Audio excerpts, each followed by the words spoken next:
Good evening and welcome to the regularly scheduled June 12, 2018 Town of Shelburne Select Board meeting, which I now call to order.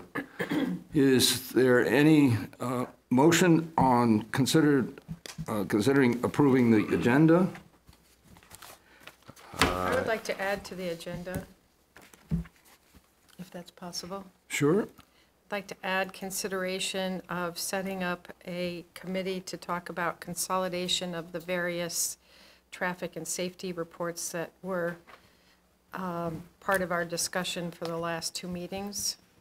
I know that we did not approve using the Chittenden County Regional Planning Commission funds, but I do want to see that synthesis, if you will, occur sooner rather than later so that we don't lose momentum. So I'd like to add to the agenda, consider appointing a committee to consolidate, a town committee, an ad hoc committee to consolidate those studies. They would be Bay Road studies, Falls Road studies, studies for the south entrance to Shelburne, and to come up with one plan to move concerns that are the subject of those studies forward. We want to make that item 17A. Is That would be fine. that okay? Yeah, second. Thank you. Thank you, Josh. By then, Jamie should be in attendance. Any discussion? Any discussion in the public? Hearing none, those who approve the amended, Mary's amendment signify by saying aye. Aye. Aye. And those who approve the agenda, if moved?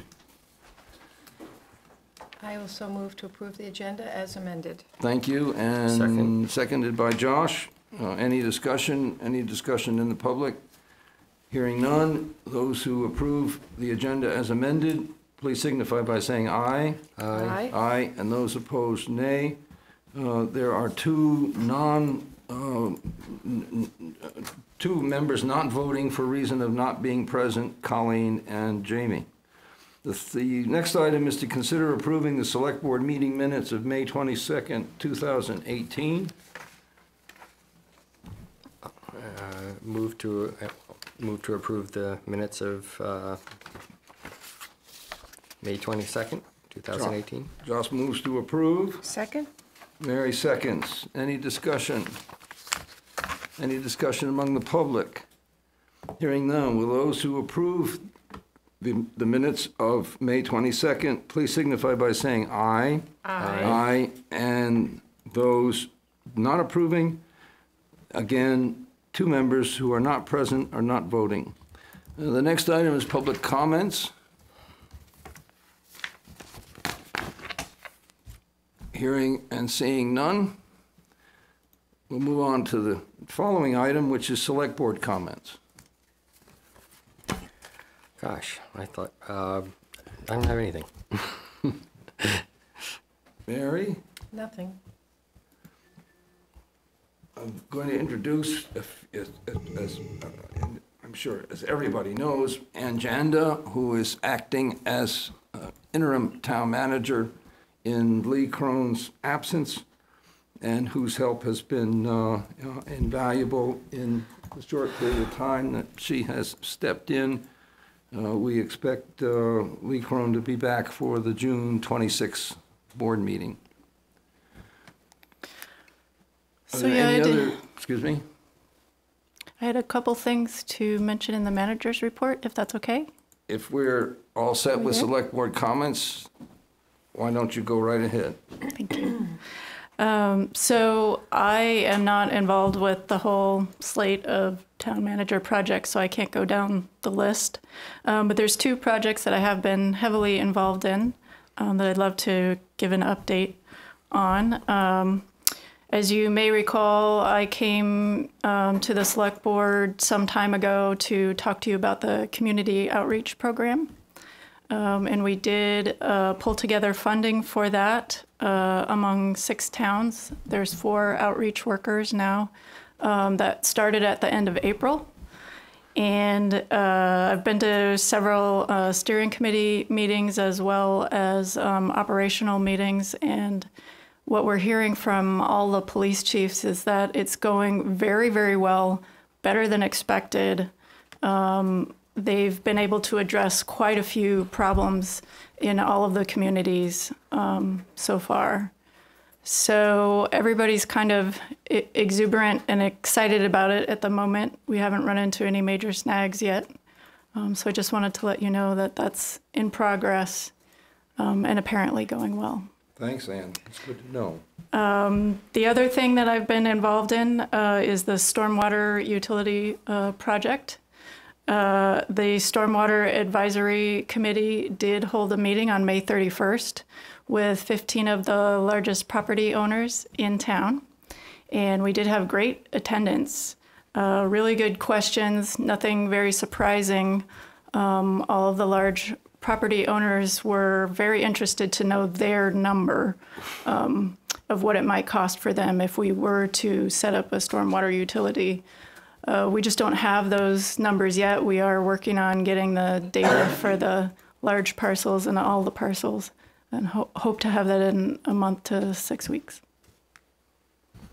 Thank you, Ann. Any discussion on the part of the board? Any discussion in the public? Hearing none.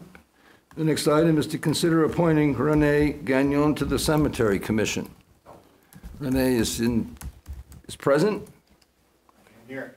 Would you care to introduce yourself and just say a few words as to? Yeah, my name is Renee Gagnon. I've lived in Shelburne for 29 years.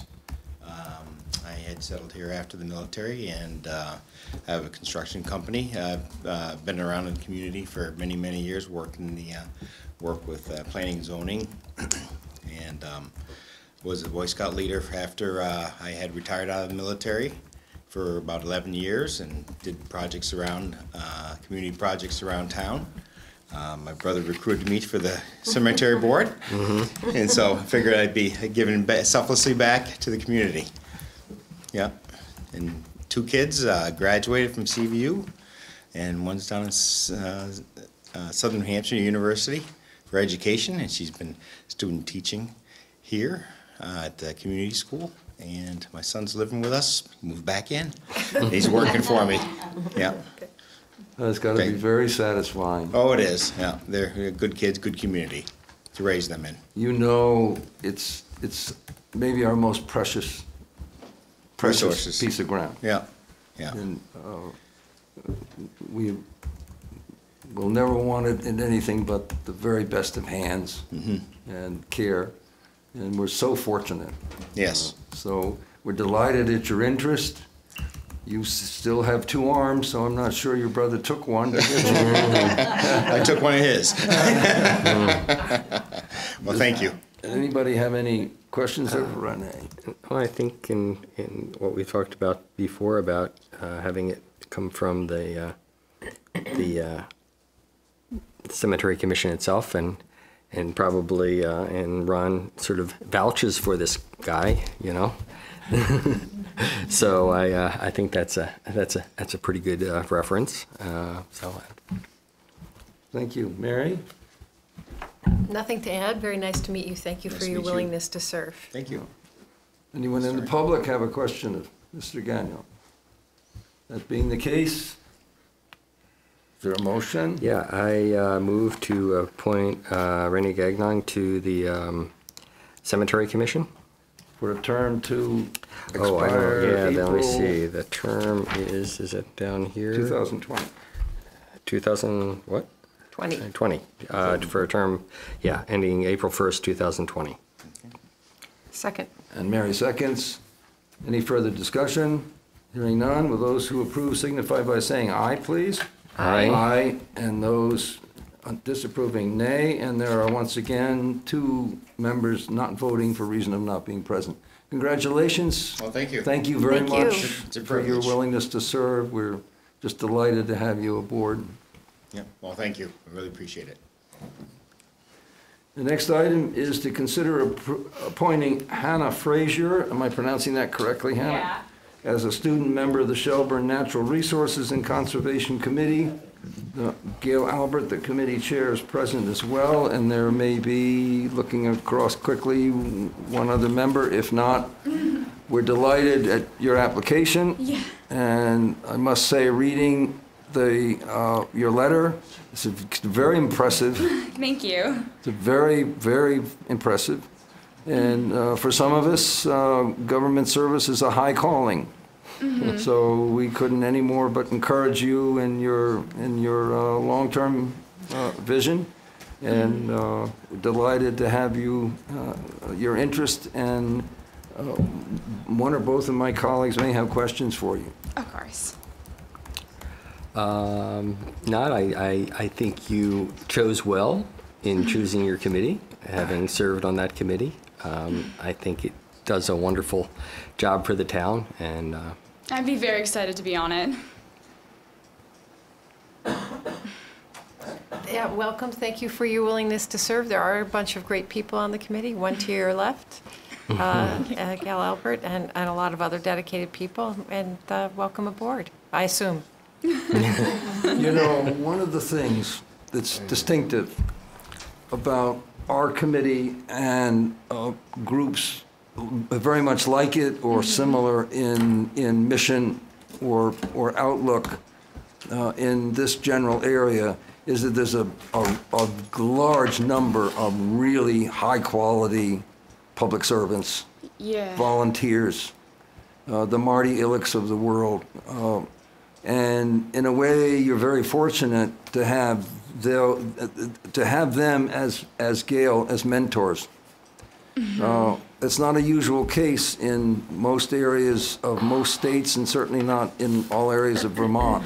But we are just, we have a cadre of leadership, environmental leadership that's pretty astonishing. Yeah, that was one thing which definitely drew me to it, was Vermont's presence in that political atmosphere, and then Shelburne as a community is a very strong one. Yeah, that's a great benefit to you, and you're perfectly positioned to take advantage of it. And so do you have questions of us or of the committee chair sitting next to you? Or? I don't think so. I spoke with Gail prior to this, and I attended one of the meetings previously in May. So I feel going into it that I'll be able to integrate myself pretty well. Fair enough. This is Hannah Yes. Frazier. Hi. Any discussion? Yeah. Gail, you want to say anything? Gail Albert for Shelburne Natural Resources Committee. I just want to say that I had the pleasure of meeting with Hannah last week, and I was really impressed with her, both her interest and also some of the ideas that she came up with as I described the work that we do. So I think she's going to be a great resource to the committee, and it'll be a great experience for her, so I hope you can appoint her. Any other discussion? Mary? No. Jamie? No, thank you for volunteering and putting your hand up, and it's a wonderful group, as you've had a chance to see, so I'm excited that they'll have a student representative, and I'm glad the program's robust and continuing. Is there a motion to the effect of, I think, Sure. Hannah's When appointment? does the term end? Can somebody? April 1st, 2019. Okay, I'd like to move to appoint Hannah Frazier as a student member of the Shelburne Natural Resources and Conservation Committee for a term ending April 1, 2019. 2019. Second. And seconded by Jamie, who has arrived at the meeting. Is there any discussion? Any discussion in the public? Hearing none. Those who approve the motion, please signify by saying aye. Aye. And again, one member not voting for reason of not being present.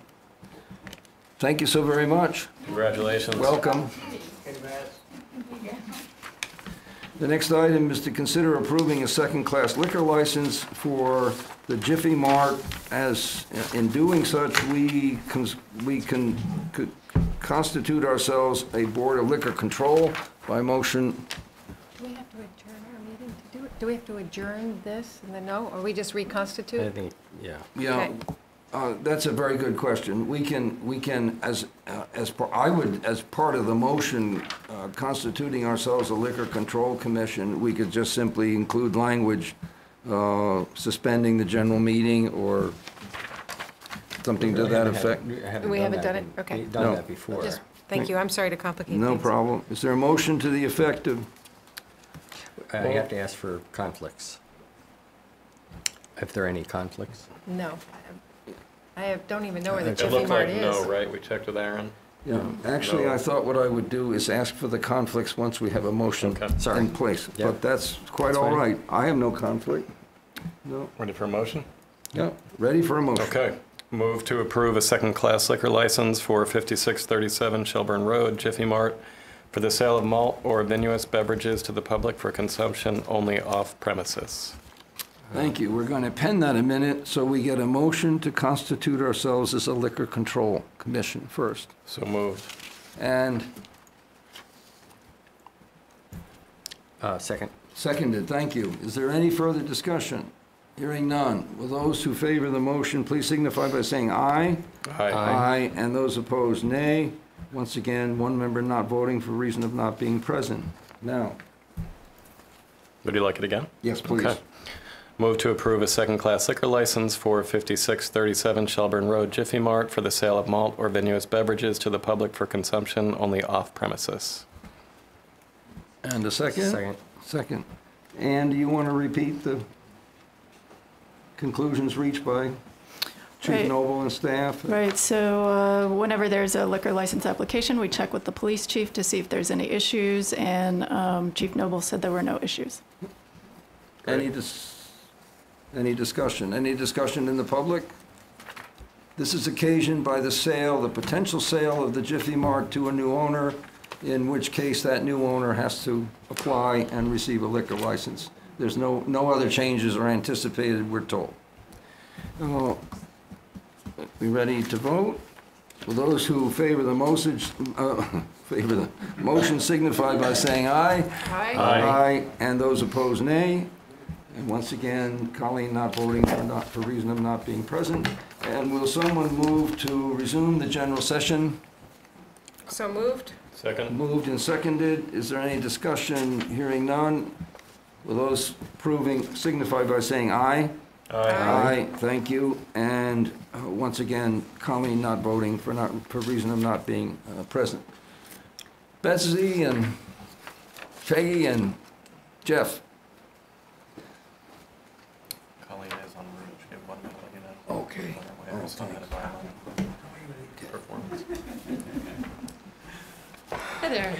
I'm Betsy Zaplicki from the Recreation Committee, or Recreation Department. And we are very excited to have this first public presentation of the beach house design.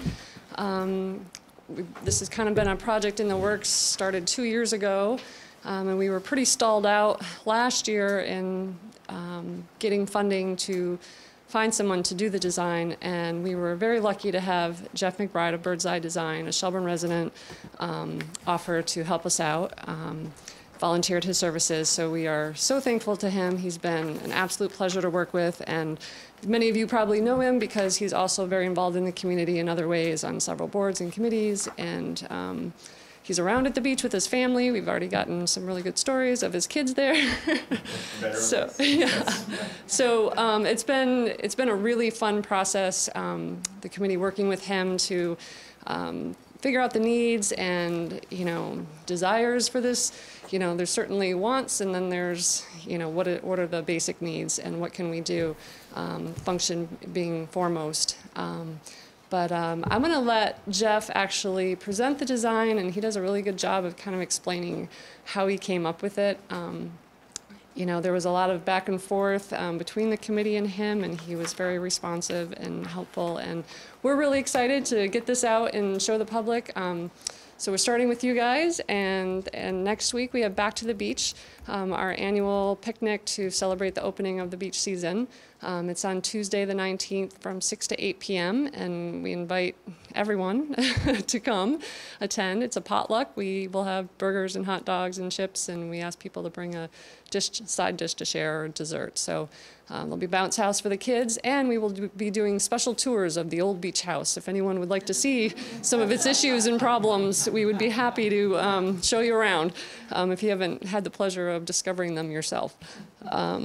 And we'll also have some hard copies of the beach design there for folks who may not be here tonight that might want to see more about it. Right now, we're kind of trying to shape the vision, and looking forward to getting feedback over the next year, and maybe tweaking it. Our hope is to get it in the capital plan. It's already in the capital plan, I believe, but refining it further now that we have an actual design.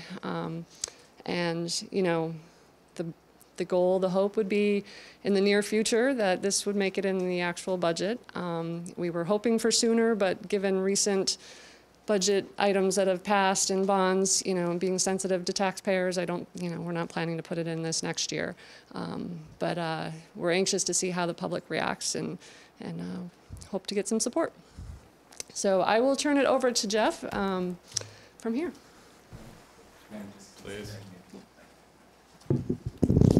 All right, so I'm gonna take you guys through the 3-minute tour of the project. As Betsy said, this has been months in process, but is a fun little one where we've ended up. So see what you guys think. This is just an overall aerial image that shows the beach property. So the road coming in defines the edge along with these trees. There are a series of little structures and play areas. The beach house is right where my head is, right there. And there it is in all its beauty. It definitely served its purpose, and there's no doubt that it's had a good long life. I think it's 50 to 60 years old now at this point. And it has a series of problems that have been outlined in the past, but it's still functional. There's no doubt about it, but it's running short on years, I'd say, at this point. One of the things that's really interesting about the beach house and why we've proposed to put the new beach house on top of the old beach house location is that it has an amazingly prominent position on the site. So if I just back up to this view here, that beach house here is at the end of a very long view in front of these trees. So when you stand anywhere along here, you're able to see the beach house. When you come in off the road, you're able to see the beach house. So it actually occupies a very good position.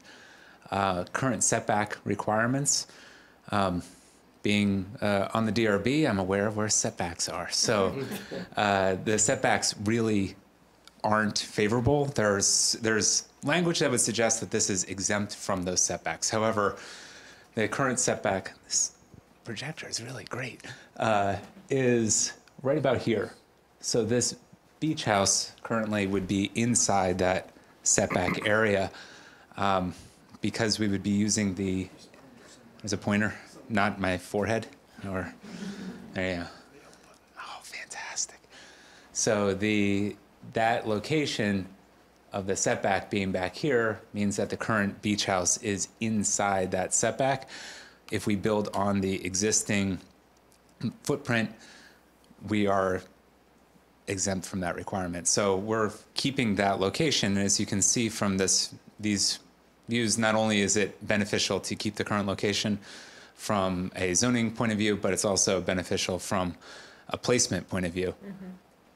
Mm-hmm. These are images that I've taken just running in town, and it's a lot of fun to think about what buildings should be like and which ones are the best ones. And as we've talked about how to think about this building, we've said there's sort of 3 major guiding principles. One of them is just keep it simple. Don't try too hard. Some of the best buildings in this area, they don't try too hard. Looking at materiality for the exterior of it is a second principle, and we've been trying to think outside the box instead of how do you have a window or not a window, if you've got a changing room or dressing area. And looking, here are 3 different material options for the exterior of the structure. The left image here, this is a polycarbonate, which is a fancy way of saying a heavy resin plastic that is milky, so it protects the view on the inside. It brings in light when you're inside. It protects people on the inside from view from the outside. The middle image is showing glass channels, which are the most expensive option and probably outside of our price range right now. But again, those provide that sort of milky translucency through. And then the image on the right is showing perforated metal, which again allows for blocking the view from the outside in, but from the inside, there's going to be a lot of light coming through. And then the last principle was trying to make the structure not be the black hole that you often see when you look at pavilion structures. If you go to a lot of parks, you always see the big tinted shape, and it's very dark under it on the inside. And we've been trying to work on how to keep that interior space light and enjoyable. So as we talk about what the program is for this is my now 6-year-old, then 5-year-old daughter nailed it. She crushed this out of the park. She figured out we have a girls' room and a boys' room, and that there's a door that has the lifeguard inside it, and there's a lost and found, and there's a big skylight to allow lots of light inside. And she identified correctly that there's grass and there's waves and there's a fence, and that those things actually took longer than the building to draw. So she correctly identified what's the important thing. It's actually not the building itself, it's everything around it. So this is my attempt. It took a couple of minutes longer than her attempt. But this is a plan that shows how we took the existing boathouse, or the existing beach house, and rejiggered the parts. The current beach house has a central entrance with a boys' room and a girls' room, with open changing areas and bathroom stalls inside them. And then there's a lifeguard space inside it as well. And what we've done here is taken pretty much that exact same program, figured out how to make it better, and added program to it as well. So the changing rooms, which were previously communal in nature, split between men's and women's, now are broken into 4 bathroom changing rooms that are each private off of a covered entry area here. So this would be sort of the foyer space for these rooms. They would be large enough to have bathroom space and changing space inside them. 2 of them would be handicap accessible. They would not be gender specified. The outdoor showers remain. In fact, we're able to provide 3 along the south wall of the beach house. They would be able to have their own stall type space that would be open air above, but have privacy on the gate for it. The lifeguard storage space is approximately the same size. It's actually a little bit bigger, but we're still playing with that. And we've been able to carve out this space here, which is a covered porch space. And this would be a 3-sided covered porch, or 3-sided open porch space that would be covered and have a view out to the north where the main lawn is on the park area. There would be 4 barn doors, and this I think is the most exciting part of it because it makes the structure extremely flexible. There's a barn door here, there, and then there's a barn door up here and down here. Those would be able to be used to shut the building down at night, shut the building down for seasons. So if at the end of the day they need to close off this wing, we would be able to do that by shutting these barn doors. If the covered porch area is being used for a small gathering, the barn doors can come out and make the space more intimate. If there's inclement weather, again, the barn doors can come out and make that space protected. If there's a large gathering, if this is being used as a public forum, those barn doors can be open and allow views 270 degrees. So this is showing what the structure would look like from the north looking south, so from the main lawn area. We're keeping the existing gable. We're actually keeping the Shelburne Recreation, go back to this, that painted on symbol that says Shelburne Recreation there is now a centerpiece on the new facade here. And then this is showing, these four images, next four images are showing it with the perforated metal option. The four after that will show the polycarbonate. But again, those are sort of options right now that we're playing with and interested in hearing what the public says. This is when it's closed, and then this is when it opens up. When it's closed and when it opens up. These are the polycarbonate ones, closed and opened up, closed and opened up. This is that foyer space into the four changing rooms. So instead of the current entrance, which is dark and not nearly as inviting, this would provide an open view through to the lake, the skylight above. And then this is showing, again, that view from the main park area here. And then this is showing just really what I think the hope of this is to be used more as a little pavilion space that can be a gathering space. It could be a central hub for that beach area and be active and engaged into that landscape. There you go. Done. Fantastic. Yeah, really nice. Unbelievable. That's the north side, right? That's the north side, yep. Yeah. Yep. I see panels.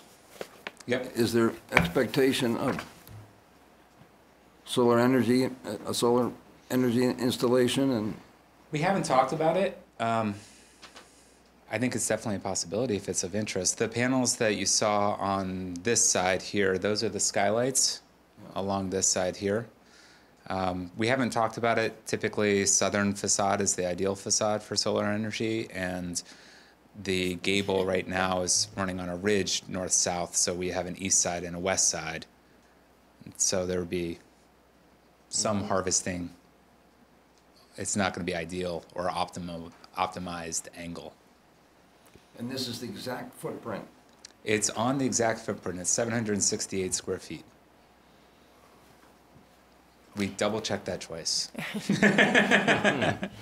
The clean look is unbelievable. Okay. Really Good. special. Jeff, what material do you prefer from an artistic, architectural point of view? Well, I would say I like all three of them, honestly. I think of these three, the one that I'm leaning towards right now, because I think it has the greatest potential from an artistic standpoint, is actually the perforated metal option. It, I think, has the potential to really be warm and inviting, which is something metal is not, which I think is a really interesting possibility. I think that we've heard from the group, and the board has found the polycarbonate to be really interesting. And originally that glass was extremely exciting, but we found out that that is, it's expensive. Yep.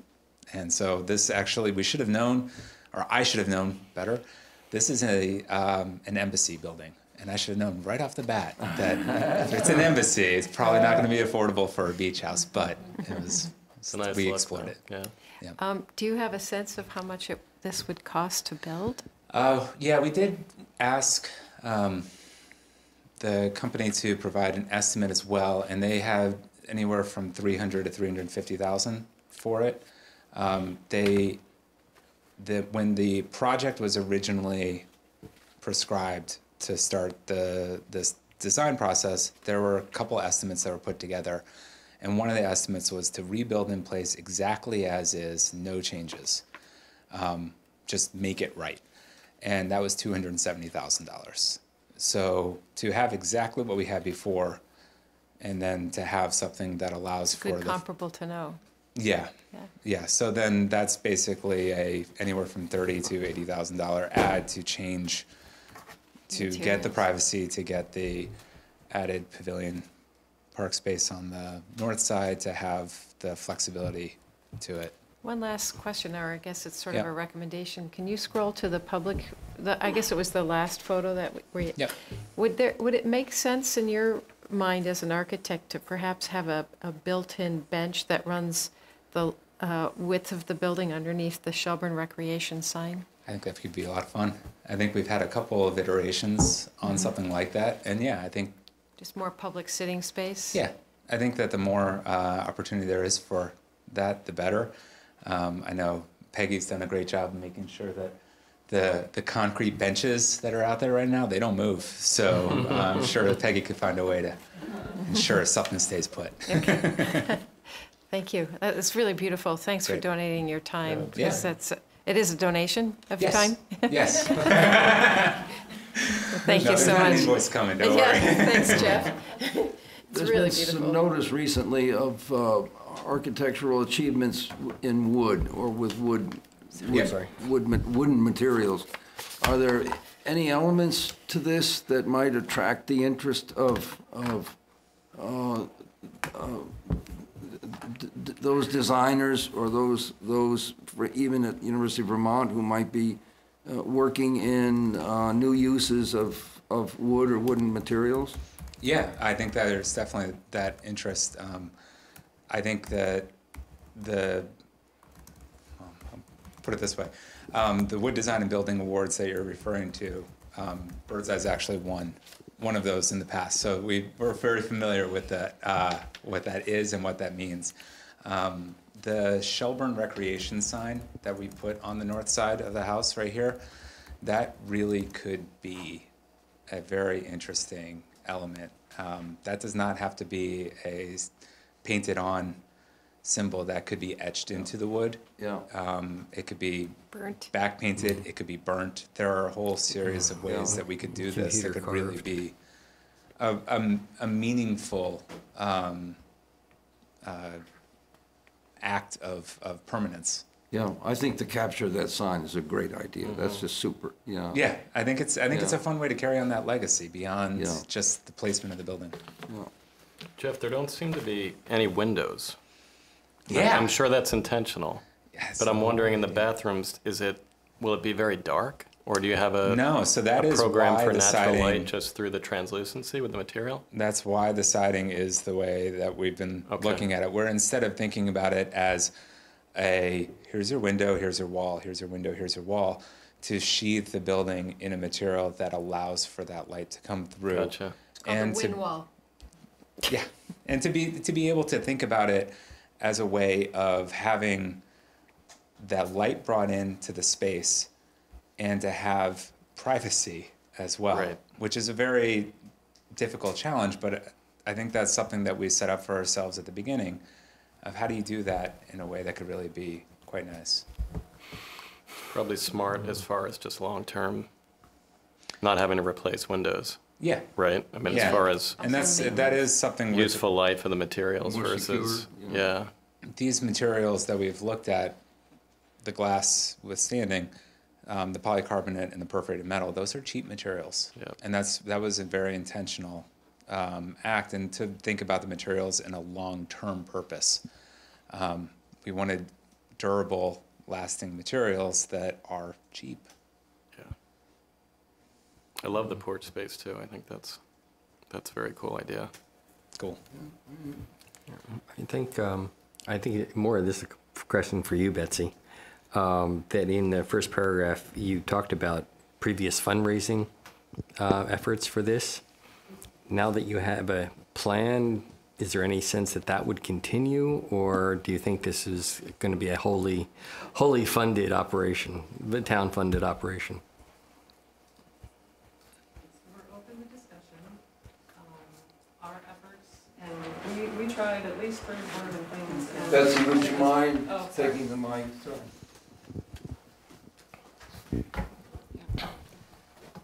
We're definitely open to discussing that for once we determine, where we're going to fall in the budget process as far as, how many years down the road and so forth. I mean, we are looking into hopefully getting, it'd be great if we could get some donations, possibly, someone who might want to put their name on the building would be great. Our fundraising efforts, when we were trying to make money for the design, there was a lot of effort that the rec committee put in and just not very fruitful. I think we raised about $1,000, is that right? Over, the series of a period of months. Pardon? The coin drop. Yeah, so, I mean, that's still something that needs to be vetted out. And certainly will be looked at and discussed. I think getting a solid number of how much it's going to cost in total, was really needed before we can move forward. We needed a design before we can get a number. We kind of need a number before we can figure out, okay, what can the general fund support? What would we need to support? I think, that's kind of the next step, is to find out, what taxpayers think about this and what they're willing to support, and what we might be able to drum up for help. So, next step. I'm going to assume, Jeff and Betsy, that when the go signal shines from one season to the next, this is a project that could be completed in readiness for the following year, right? So we'd shut down one fall and we'd reopen in the next spring, something. Yeah, this is, I would guess, probably a 4-month, maybe 5-month construction process that doesn't need warm weather to happen. You're not going to be pouring another foundation or anything, you'll be using the same foundation? This is assuming that we're, nope, there you go, thank you. This is assuming that we actually are putting in a new foundation. Okay. And there's a couple of reasons why. One is the current foundation is old, and they've found that it has had a number of sealants put on, epoxy put on, paint put on. There's been a lot of layers to it.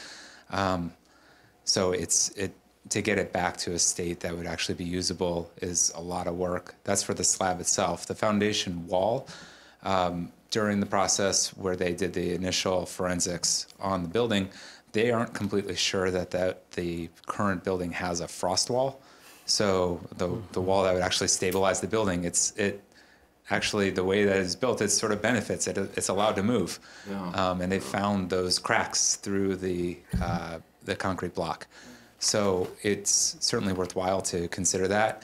The current foundation is low, or the current slab is very low, and we're trying to get it up out of the ground. Getting buildings out of ground means less moisture, which means more comfortable buildings, and the last is that there's going to be new utility hookups. So you would be busting into the slab regardless, trying to get those hookups, and it's actually going to be easier to have a blank slate to be able to do that. Sure. And then I had a question for Betsy. Sorry to keep forcing you to pass the mic back and forth. How much revenue does the beach generate through permits in an average year? Offhand, I think it's around 16,000. I'd have to double check that. Just curious. 16, 18,000 Thank you. sounds ballpark. Are there any questions in the public? The name of Gail? I'm just curious, with all of those different siding options that you have, is this open air inside? Because you said you're not going to have glass, or is it just that it's a less fancy glass? Oh, no. I'm in trouble if I don't take the mic back, sorry.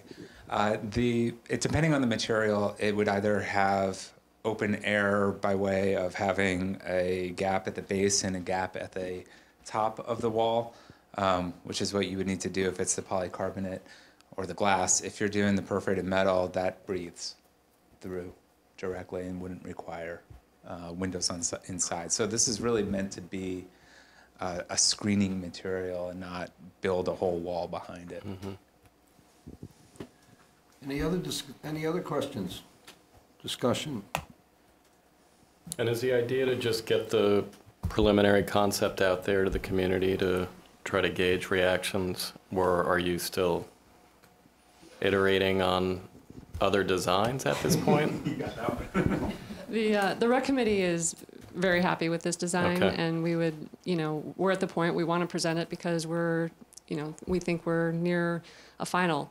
But obviously we need public support, and we need feedback to make sure that we didn't miss some major concept or people are not happy with some aspect of it. I think if you go down and look at what we have and how it functions, and then think about this and the things we've added, going from 2 toilets to 4 toilets, one that was for women, one for men, to 4 gender neutral toilets, going from 1 outdoor shower to 3 outdoor showers, going from no covered outside space to having, we've met a lot of function in the same amount of space.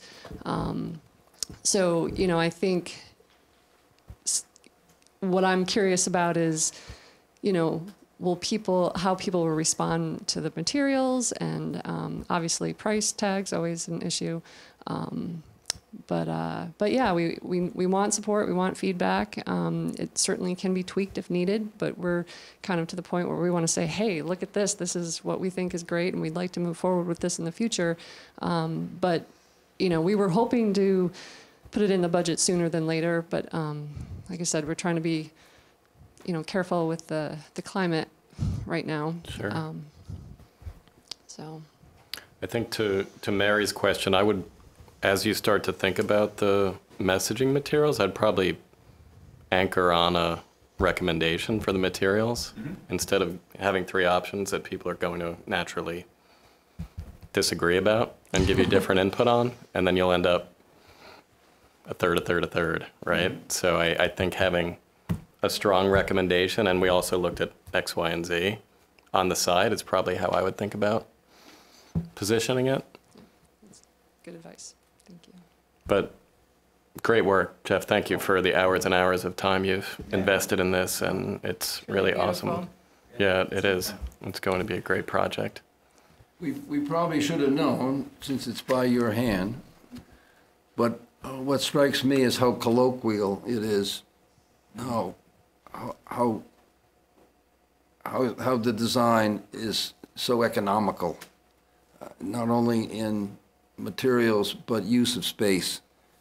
It's hard immediately to understand how you got all of that in the existing building, you know. Oh, but it's a great credit to you. We couldn't be more thankful for your effort and supportive, Betsy and Peggy, and anything else as a board we can do to assist in the process, we'll be happy to, and we wish you and the committee a very good time of it at the beach day. Yeah. We'll save today's weather for it, then we'll, Right. yeah. Thank you, Jeff. Betsy? I just want to thank Jeff again, personally, from behalf of the rec department and the committee, and also his firm. You know, I know it wasn't just him alone that put in hours and time on this, and it was definitely a huge donation, so we're very appreciative. Well, we're quite a long ways from where we were the last time you came, and that progress is notable, and it's really nice to talk and think about. So, again, appreciations. Lots of thanks, Jeff.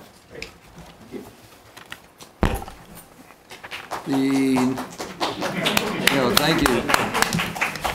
The next item on the agenda is to consider approval of the fiscal year 2018-2019 wastewater budget, which was discussed previously. Chris Robinson is in attendance, as well as, of course, Peter. And Peter, I think, will introduce this as a second go-around.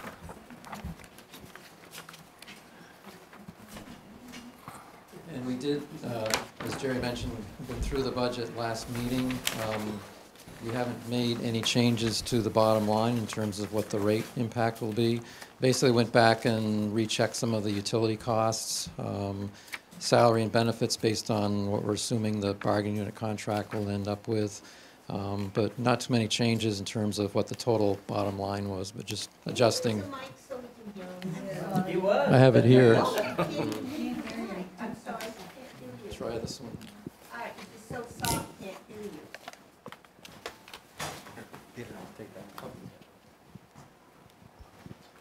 We didn't mention when we were talking about how high the calling is for public service, that you had to be loud.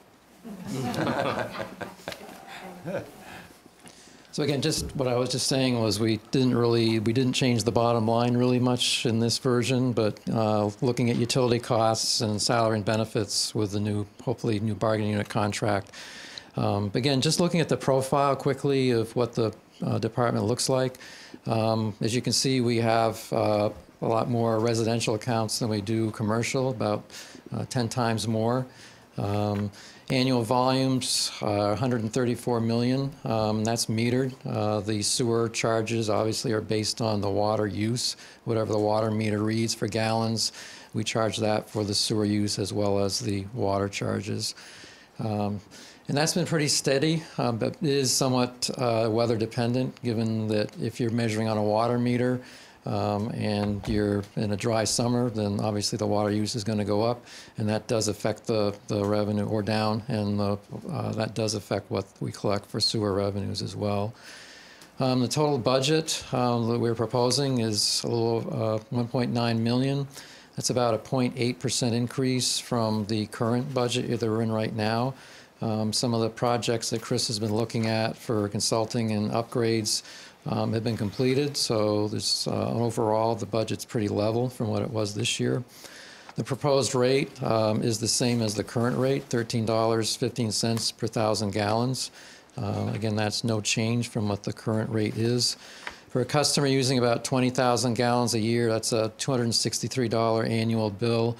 For more of a family type profile, 70,000 gallons a year, it's about $920 per year for the sewer charges.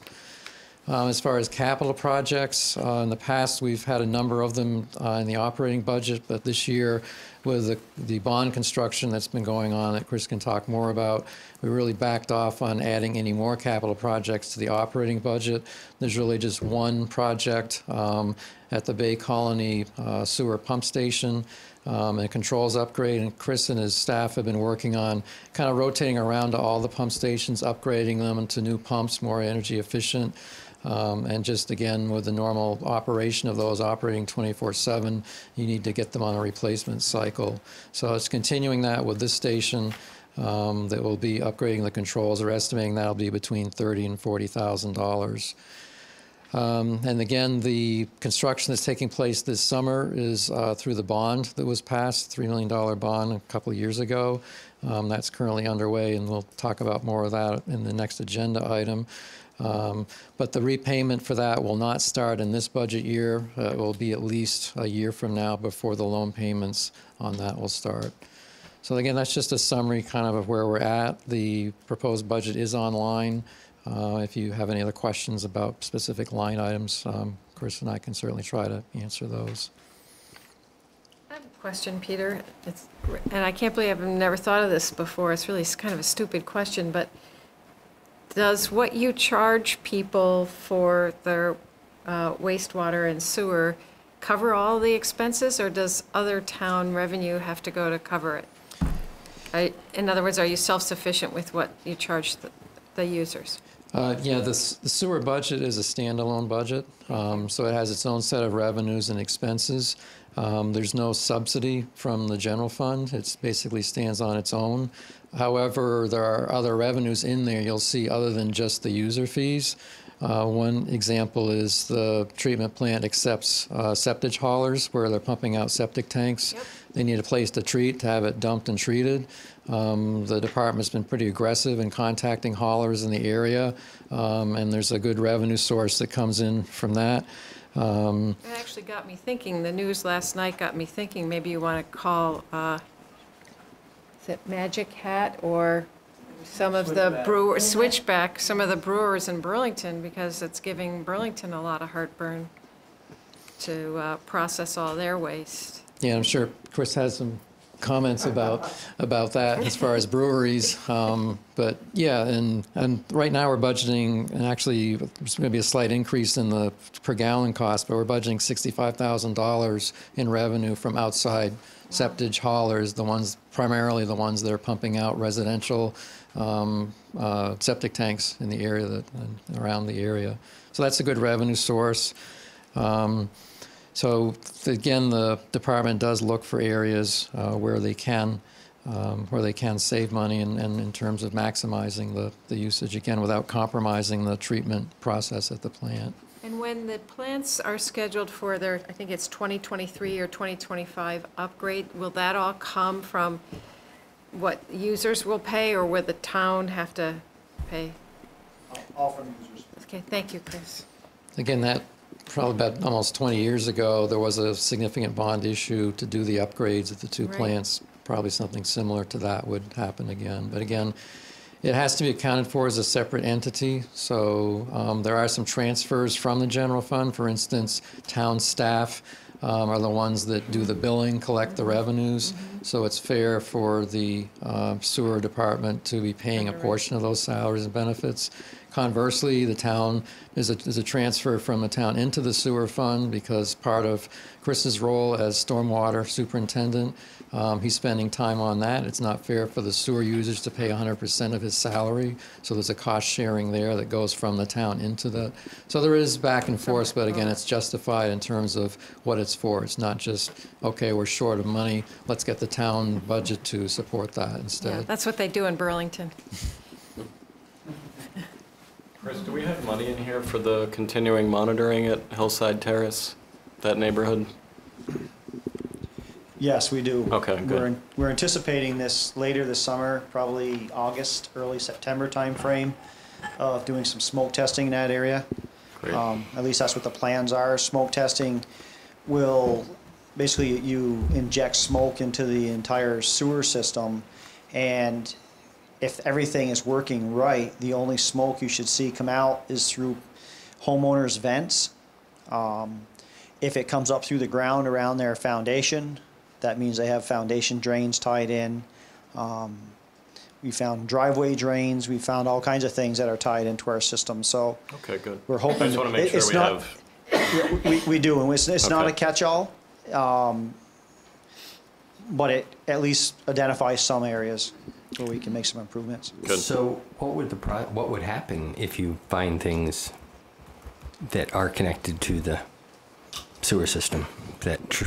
When we find stuff that's on private property, what we've done in the past is usually notify the homeowner, let them know that they have a deficiency that's against our ordinance, and we work with them and ask them to give us a time frame of when they can have that corrected. But once we set that time frame, we stick by it. So there's no disciplinary action done or anything like that. We try to work with them because everybody's situation is different. Sometimes we had, for instance, an example, we had one resident their daughter was getting married, and there was a lot of expenses, and they just didn't have the money at that time, so they asked to stretch it out for a year, which we had fine as long as we knew there was going to be a resolution to it. So. Any other questions on the part of the board? Any questions from the public? Happy to see rates holding steady, and you've done a really nice job, just very disciplined fiscal management with this budget, so thank you to you and the team. No, well done, absolutely. Is there a motion to the effect of approving this fiscal 2018-2019 wastewater budget as presented? So moved. So moved by Mary, Second. seconded by Jamie. Any further discussion? Any discussion in the public? Hearing none, will those who approve signify by saying aye? Aye. And those opposed, nay. And again, Colleen not voting for reason of not being present. Thank you very much. Thank you. Both. The next item is a request from Chris again to approve a wastewater upgrade change order. So if you remember, back in 2015, voters authorized a bond to spend up to $3 million on wastewater system repairs and upgrades. The select board has currently authorized $1.8 million to do some collection system work, which I'm sure a lot of you have probably already seen the results of that with the construction out there. What this request for is for an additional $183. It's still within the $3 million bond amount. It'll bring our total up to about $2 million for this project. And that is to replace 850 linear feet of gravity sewer line and manholes that are, the area is from Bacon Drive, heading east on Falls Road down to the La Platte River Bridge, where our pump station is there. Currently, we've looked at that gravity line system, and it's in pretty dire straits. And we have, right now, as part of the project that's already been authorized for the 1.8 million, they're replacing the force main from the pump station up along Falls Road to Bacon Drive. So they would be putting a brand new force main on top of an old antiquated collection system, gravity line system. So it kind of made sense that why don't we repair everything since we're doing the dig? And there's going to be a fairly decent savings because they should only have to dig one trench for the force main, and they can put the gravity line in that same trench, so it's saving us a significant amount as far as having to dig further into the future at some point. So. What, Chris, is the cost, so-called, of the 183? What will be avoided or not done or refigured, or, in other words, what is the effect on remaining expected uses of the funds? Is there a project that won't happen? No, there's not. There's not. When we planned on doing the $3 million of improvements, it was for collection system and facility upgrades. And as you're going to find out at the next select board meeting, we're having discussions about consolidation and what to do moving into the future.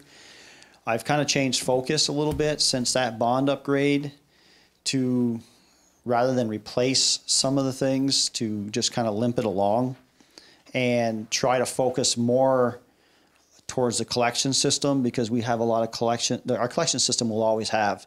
That's not going anywhere. The facilities at some point, I hate to put money into something that 8-10 years from now, you just put a 25-year investment into something, and 8-10 years from now we're ripping it out. So I've trying to change focus a little bit. I think it's the most fiscal prudent thing to do. So we're just doing the repairs that are needed, and maybe a rebuild instead of a replacement, things like that. So no, it's not going to take away from anything else that we were planning on doing. Well, it seems like a really good management of resources that are available. I mean, you're to be credited for the idea. Josh? So when you say that the gravity collection is in bad shape, so I assume you have a inventory of all of our, how many similar lengths of pipe are in that condition? Not an awful lot, but we do definitely have more. The collection system project that we have underway for the $1.8 million will actually fix a lot of the problems that we have. We still have small sections that were done in the 50s that will still remain, but it's there's only so much money, so not an awful lot. And what we're finding in some of the pipes is that they're deteriorating, and roots are getting into them, and they're not laying flat. They're up and down and stuff, and swaying in every direction and stuff. So maintenance headaches and some actual structural deficiencies and stuff that are happening. So that's one of the reasons why we're looking at replacing this one section. Well, it makes perfect sense. If you're going to dig a hole, you might as well do everything. Sure. And the bond repayments for the $2 million start in the next FY20? It would Is stay, that right? yep. in The next budget. 2019, 20, Right. yep, Okay. yep. Any other questions, Mary? No, I'm all No. set. Thank you so much, Chris, for coming in. Any I really questions from the appreciate it. public? Thank you, Chris. Is there a motion to the effect of approving the requested change order in the amount of project cost of $183,000? So moved. So moved and seconded? Second. Seconded by Josh. Any further discussion? Any discussion in the public? Hearing none, those who approve signify by saying aye, please. Aye. And those opposed, nay. And once again, Colleen is absent. Thank you very much, Chris. Thank you. Yeah, I have thanks, one more Chris. thing, Mr. Chairman. I have a, Now this. Oh, yeah. I've already lost it. it is a signatory appointing our interim town manager, Lee, as being a signer for change orders or anything that comes through as far as this project that we're doing right now, this current project. Yep. It needs signatures by the select board, so if I can just hand that off to you and you guys get a chance to sign that. We're gonna I have that in my. handle that in that whole packet, so Yes, okay. I don't know that we need a, No, I don't think so. I don't think we need a motion to, I think just the signatures are enough, yeah. Thank you. But thank you for bringing that to everybody's attention, Chris. Okay, next item is to consider approval of fiscal year 2019 municipal roads grants in aid program for $16,625. And this is an initial application due June 22nd. Do you want to speak to this, Ann? Right. Chris can help me out if he wants to. This is a program that the regional planning commissions are spearheading. We did participate. You all signed off last year, and we received grant money in the amount of about $17,000 for this last fiscal year. And we just completed work on Pond Road, putting in some stormwater best management practices. So we received this sort of late, that's why it's coming to you close to the deadline, but we can participate again this year. We think we may be finished with Pond Road, but if we're not, we can do more with Pond Road, and then there's other possibilities of hydrologically connected roads that we could put this money into. It's a 20% town match, but the 20% can be matched with our own labor expenses and equipment expenses. So it's a pretty good deal. It's a pretty easy grant to administer as well. We just send the Planning Commission the bills. Was our previous I want to comment, by the way, that this is one of Josh's favorite documents, since he lives for the day when he sees the phrase hydrologically connected again. And he thought after the last time he would never see it again, and here we are. Is the in-kind match entirely labor materials? Did we pay any cash in the? It can be either or. This year, we will not be paying any cash. The match will be in-kind labor. Thank you, Ann. Any discussion, questions on the? So this would be dollars coming for next summer, for work that we do next summer on Pond Road? Yeah, or we could start July 1st, Tack it on actually. to Yeah, what we're it's doing just now. next fiscal year. We ended Okay. up doing the project on Pond Road very late in this fiscal year. Any other questions, discussion? In the public, anybody have a question? Hearing none, is there a motion to approve participation, which we will forward by, as a letter of intent that we sign, as presented? So moved. So moved by Mary, Second. seconded by Josh. Any further discussion? Hearing none, those approving, please signify by saying aye. Aye. Aye, and those opposed, nay. Colleen, not voting for reason of not being present. And you'll include this in the packet. Ann is going to pass around all the signature pages at the end. A lot to sign. Yeah. Thank you very much, Chris. Appreciate it. The next item is consider approval of the 2018 Bike Ped Program grant application for Irish Hill Road, which is due also June 22nd. And happily tonight, Dean Pierce is with us to lead that discussion. Thank you, Mr. Chairman, and good evening, everybody. Paths Committee Chair Kevin Bemke sends his regrets. He had intended to be here, but was delayed. I was informed that the Vice Chair might be arriving, and she just walked in. And I have no formal presentation planned, but for the benefit of the audience, I was going to put up on the screen one of the images that was included in the memorandum that members received. So if that's okay. Sure, absolutely. Okay. It's pretty recent, isn't it? Because it shows the field having been tilled and planted. Across the street. Yeah, that image I believe 5 weeks, from, 4 weeks? I think, I believe the image that was based on is from 2015. But Oh, they had a crop in the ground in 2015? Oh. I don't have a drone, so I don't. I didn't fly photography for.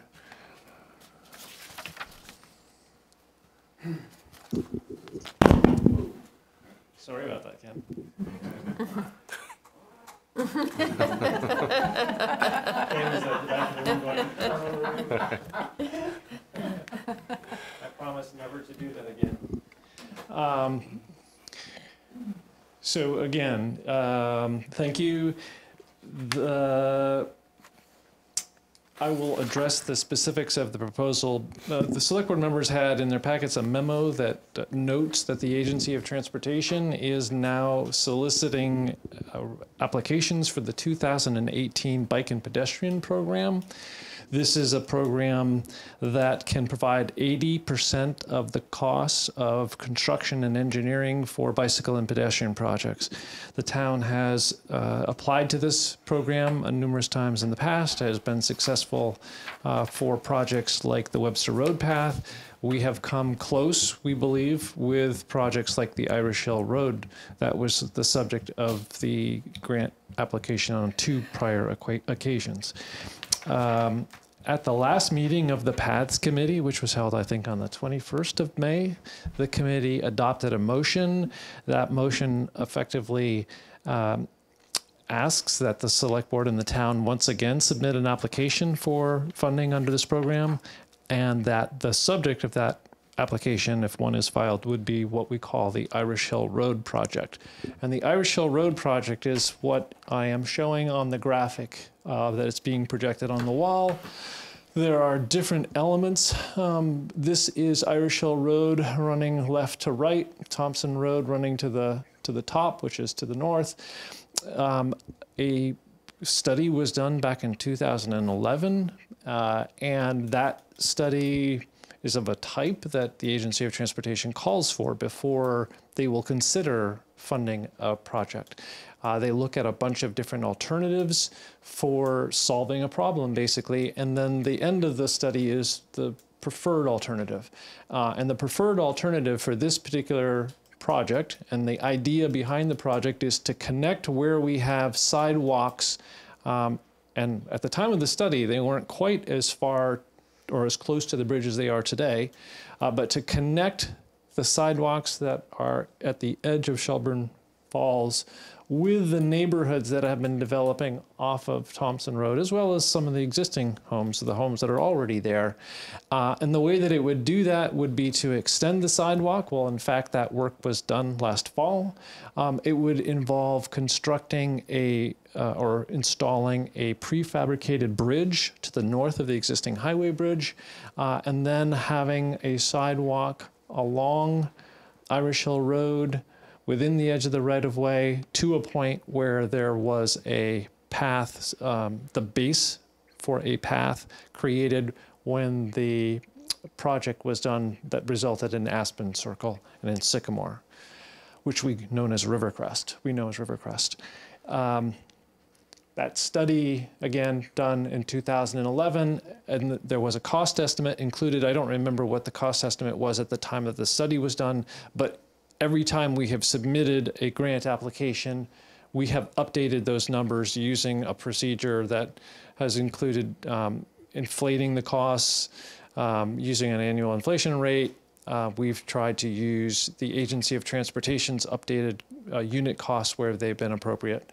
But in any event, we have last year in our application a project that had a sticker price of, I believe, $849,000, $839,000. The select board's agenda, or packet, I should say, included a draft motion. I would be happy to answer any questions or let Wendy, the vice chair, provide some context or rationale. Yeah. Just a quick plug. As Dean noted, the town has installed sidewalk, as most people know now, to connect to the La Platte Nature entrance. There is a project in the works right now where by a private developer just to the east of the bridge. That developer will be required to construct sidewalk across his portion of the development. Is that the orange? Yes. Yeah. Okay. So, Well, one of the orange. yes. One of That those. orange there, that big That's one. the orange. Yeah. Yeah. I'd like to say it's that total orange, Right. but it's not. TBD. It's supposed to be two different colors. Yeah. Okay. So there are more units going in where that private developer, Bart Frisbee, is putting those units. There's 6 units, so there'll be more residents there. There's a small subdivision going on now on Thompson Road that's just starting. And I know there's been talk for years about, as Jerry commented about that field, that's owned, I'm pretty sure, by the O'Briens. And I don't know what kind of development might be coming down the pike in some future date. But it's our contention, and with the work that the Village Safety Group has done to lower the speed limits along in the village, it just seems that this would enhance that walkability and safety for all those, instead of expecting people coming, tearing down a hill to all of a sudden put on the brakes to 30. That's still pretty quick for people who are walking or bicycling in that roadway. And we all know how popular a route Irish Hill is for walkers and bicyclists, especially bicyclists. So I just think this would be another jewel, connecting really vibrant parts of our community. We tout ourselves as one of the chief tourism locations in the state, which we are with Shelburne Farms and the museum. Yeah, I don't have to tell you all that. And I just think a more bicycle and pedestrian-friendly infrastructure would be a wonderful asset to the town. So we hope you. I'm sorry. Sorry, go ahead, Jamie. Wendy. No, go ahead. please. Would the paved path go all up to Sycamore? There would be, Or is it yes, there. purple would all be? This would be a surfaced path as well. Yes, it would all Okay. be paved. Gotcha. The developer of the Rivercrest project was only required to put in the base for the path along their property. They didn't. They, for reasons I don't need to get into, but would if asked. It was in anticipation of something coming along. I don't think anybody expected it would take this as much time as it's taken. But the developer of the project also provided an easement in another part, and the Planning Commission at the time didn't require them to both put the surface on this path and provide the easement. So they saw the easement essentially as in lieu of. So as Wendy has indicated, there is sidewalk that's expected to be constructed as a result of a private project. If the board's action tonight is to authorize filing of the application, an application would be filed with adjusted numbers, and the figure that was used last year would be reduced to reflect the segment that was built by the town and what we expect would be built by the developer. Ballpark, it's going to maybe cut it by $40,000, $50,000 with the engineering element built in, but we won't know until we crunch all of the numbers. But it will be slightly lower than, I expect it will be slightly lower than the amount submitted last year. Again, it's a 20% local match. These projects do take time once you get the award, as Anne can attest because she managed the sidewalk project that produced this and the museum. They take several years to unwind, basically. So we don't know which fiscal year the match would come out of. We don't, and what happens is if an award is made, then as it becomes more real, then the funds are actually, the managers in the past have contemplated the possibility of, or anticipating working with Peter, when will the budget need to actually have those funds in them? The capital program reflects a project like this, but the actual budget, it'll be put in as we get much closer than we are right now. Okay. I have a sort of a paths question as well. A paths committee question? Yeah, or? I guess. I mean, unless I've missed it, there's really no easy way to get from that path down to the, I guess, west side of La Platte. Is there any mechanism to do that incorporated into this? Isn't that the bridge? No, here. Yeah. A way other than what we're proposing? Well, no. I mean, if you wanted to get down to this area here, if I remember, there was a drop off there. It's not really an easy. Try to get to the river, you mean? Yes. On the west side? On the west side. Yeah, there is. There's a path there on the west side. After the bridge. On the west side, yeah. Okay, because I guess I've never found Yeah, that's part of the it. La Platte nature. Oh, no, it's there. Okay. That driveway, there's an overlook. Maybe that's why. Yeah. Yeah. And, although, But there's- not where the paved or the real road is. Maybe I'm sorry, the east side, not the east west side. Okay. So to get down to the actual river from the east side? Yes. It's private property. It's private Is that property. Private property in here, the town does own this parcel and does own a land on the west side. So there is a trail. If Joplin James were here, who's a member of the committee, he could point it out specifically. I can't from this level, but there is a path of a sort that one can take to get across like this. Just on the other side of that gully. Yeah. And And they are then, planning a bridge. They're and planning to there build is a the bridge. suspension found it bridge that difficult is to get. off this map, but that if you take the trails, if you're on the, and actually plug the Paths Committee's next meeting is going to be in the field. Field trip, yeah. Ah. Joplin's going to show us where it's a primitive path. It's not maintained. It's just what locals use to. I was going to say, I think children use it frequently Yes, they do. to get to school. Yes? Yes. Yeah. That was everybody up in Joplin's. that it's- neighborhood. But it's, Right. yeah, but And you then can, over it's to the shopping center back that way, yeah. seasonal. But yes, there is. Okay. Yeah. Have you thought about this? What concerns me is the people, the bikers who are continuing on up to Spear and the transition once they're on the path over. Well, East, you mean?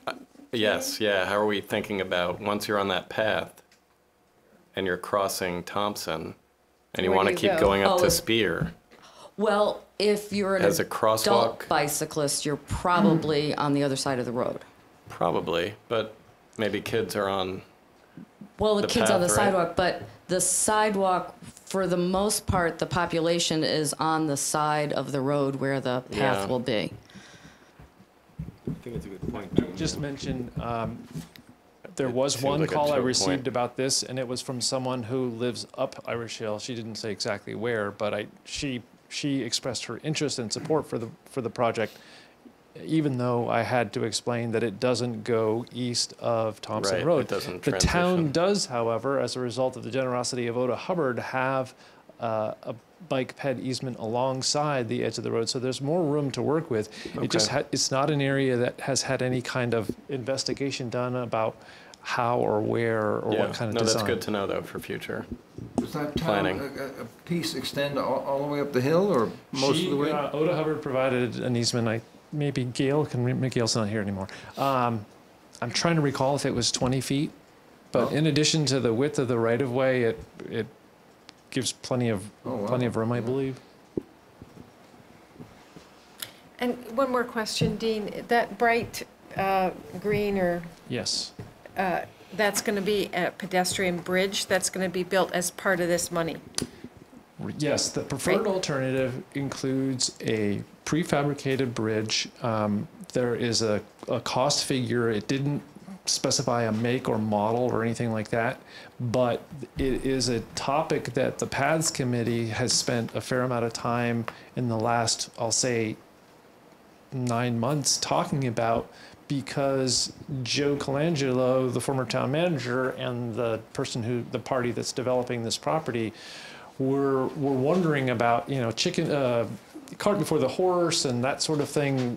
Would there be a way to expedite construction of a bridge? And I know that Rocco Antonozzi had done some investigation about, is there a cheaper, faster way to construct? Bottom line, there's Jeff Swaber, who's a member of the Paths Committee, a civil engineer. His opinion is that the numbers in the study are about right. There isn't a simple, cheap fix. The study does recognize that as an interim step, the town could think of essentially carving out a space on the highway bridge by creating a barrier, but that's not the long-term solution. That's not the ideal solution. And I will say that a good part of the costs associated with the bridge has to do with the engineering that will be necessary to actually put in the final design. It would be a bridge prefabricated, which will be cost effective. Generally speaking, it will be on pilings, but there's going to need to be some engineering associated with that. The 800K reflects how wide a path? This is a sidewalk, so it's going to be 5 feet is the standard in the Public Works specifications, I believe. I think it's great. So it's really more of a sidewalk, not a path. It's more of a sidewalk. Because you mentioned Webster, Sorry? and to me, that's more of a path. Webster was the source of, is the other place where we use this source of funding. Yeah. This particular area, concrete sidewalks are more expensive, generally speaking, but they're durable. The final engineering for this particular segment could find that an 8-foot wide asphalt path, properly engineered, would have a good life, and it's going to be cost effective, and the width could potentially be greater. What do you think of that? I'd like to look at that. I just don't know how that works functionally leading into a bridge area that will have a tighter dimension. Well, What other kind of traffic that's going to Yeah, I would defer to the committee on what's the best. This particular area that's to the close proximity to the bridge is going to be constrained, so there won't be a path. Right, it would just end, right? You'd have to get onto the road somehow. If we did an 8-foot path down from. Well, it would then connect to a sidewalk. Yeah, the path would transition. It would transition to a sidewalk. It would just. But you would need to create 8 feet to 5 feet, right? Yeah. I guess so. Not being an engineer, I think the. Yeah. Okay. But the developer requirement, Wendy, would be we would monitor that closely enough so that we understood the potential interaction of that project, which is going to be quicker in time than this, should this be approved. Right. So there's been comments about, there's a requirement that they build a sidewalk for their project, and It's tight quarters in there that the DRB visited that project. The developer's going to be building sort of garden-style, smaller homes, which I assume will be affordable, and they almost go down to the river. So it's set down almost from the road, and there's not a lot of room between the setback and all that, yeah. So it would be hard to do a sidewalk without, I think, a lot, or an 8-foot wide sidewalk. Yeah, exactly. I think they're talking 3 2-family units. Right. 6 units altogether. I think Bruce had some questions. Bruce Nunziata, Falls Road. I think this proves why Mary had an excellent idea that she put on the agenda for later tonight. I think we really need, as a town, to prioritize some of these projects. while I think this is very nice, and especially if I lived there, I'm sure I would like it, I can't imagine if we set up a group of people to study the issues, the traffic safety issues in this town, come up with a standard checklist, risk, hazards, number of vehicles, police department speed data, that sort of thing. I can't believe we would be spending this kind of money here and leaving Falls Road the hot mess that it is right now. I mean, how long have we been talking about this? Dean's making this presentation, and I've seen stuff Dean wrote like 10 more years ago about the condition of Falls Road, and yet we still do nothing about it. So I just don't think it would meet muster on a checklist of what should be done first as a priority in this town. I mean, I communicated with you guys earlier today. I wasn't even aware of this. I just happened to see it this afternoon, and it really blows my mind. And when I talk about nickel and dime, I mean, there was time we were told there wasn't enough money to paint the white line on Falls Road. I mean, how much does that cost?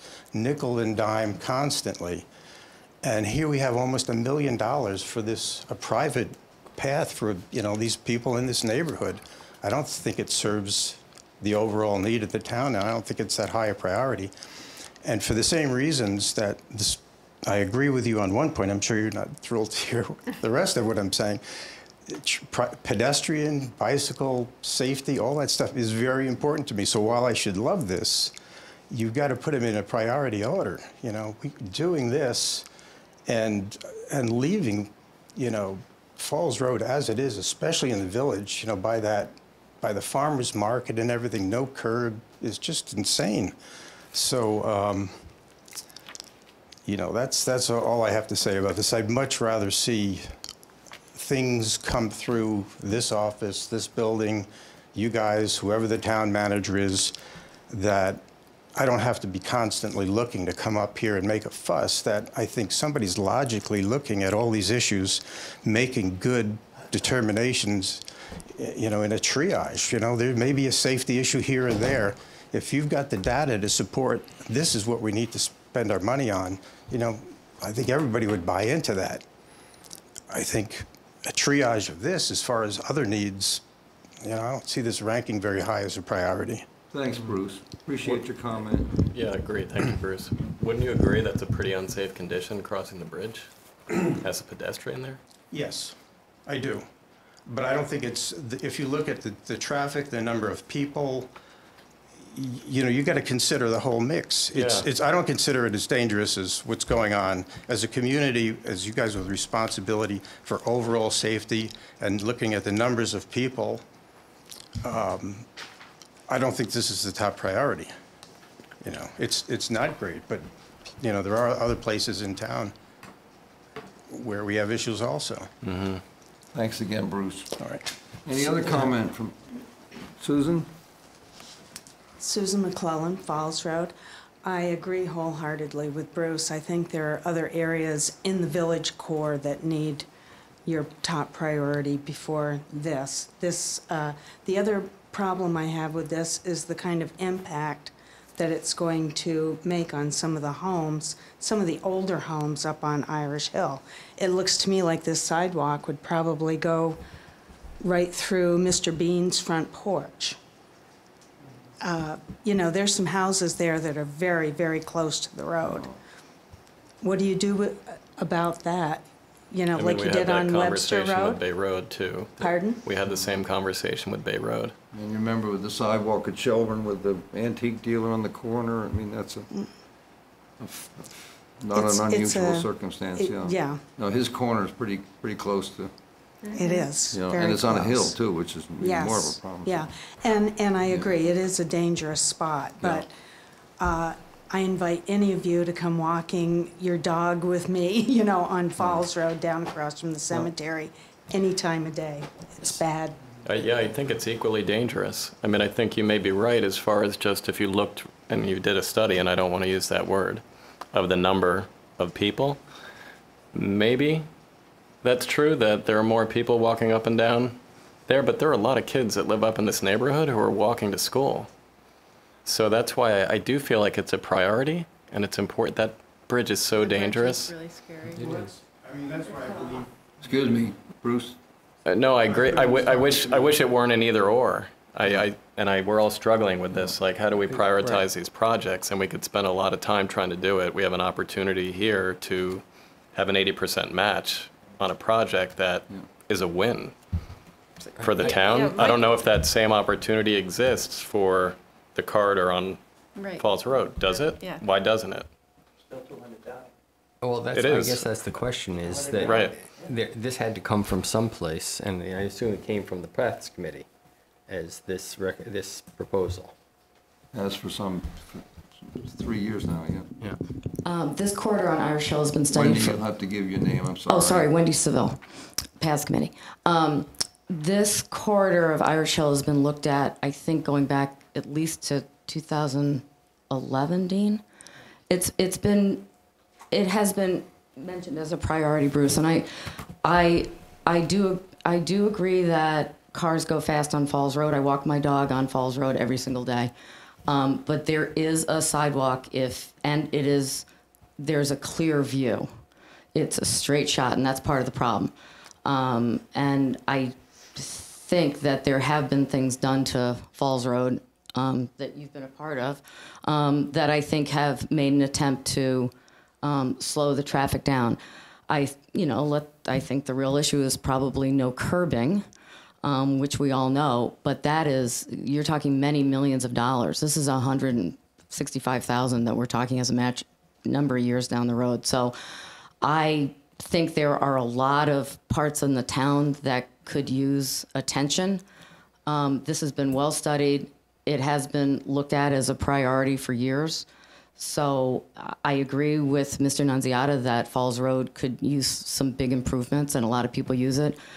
But there are other parts in the town, and I think this is a valuable project. Yeah, I mean, we talked sorry, Josh, just one comment. On the Planning Commission, we talked a lot about connectedness and connected infrastructure, and this, to me, just is a great example of how you bring it together with a sidewalk that goes to nowhere, right, at a bridge where you have to just stop. And it connects a neighborhood. It syncs up very well with the town plan and what you'll see in the next iteration of the town plan. So I just wish it weren't, I wish we could do it all. Because I agree with Bruce that we need to do more on that Falls Road corridor and prioritize it. I think that's where we're getting stuck. Well, I think Bruce does make a very good point. I mean, it is all about prioritization.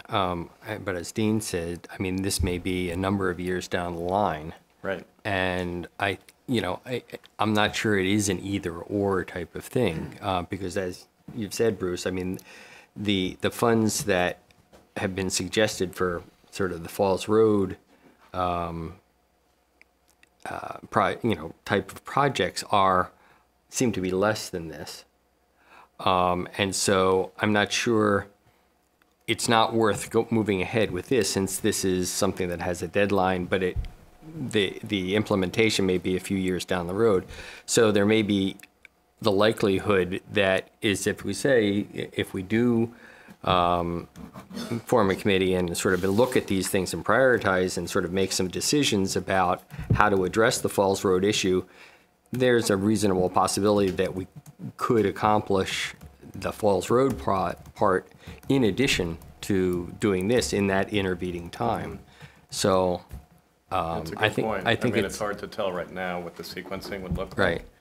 You have an opportunity for an 80% leverage grant here, and we may not get it, right? We're 0 for 2 here on this project, and I don't know if we've received any feedback on, and have we modified the application accordingly to? Okay, so we're doing everything we can to position it. Bruce, I'd like to make one comment to you before you respond again. And that is to assure you that in supporting this, I do not see this as a one or the other or zero-sum situation. Okay. So these monies are not monies that, were they addressed or captured in some way by the application, are lost to any other use, nor do I see a budget constrained by just this project. Okay. I can appreciate your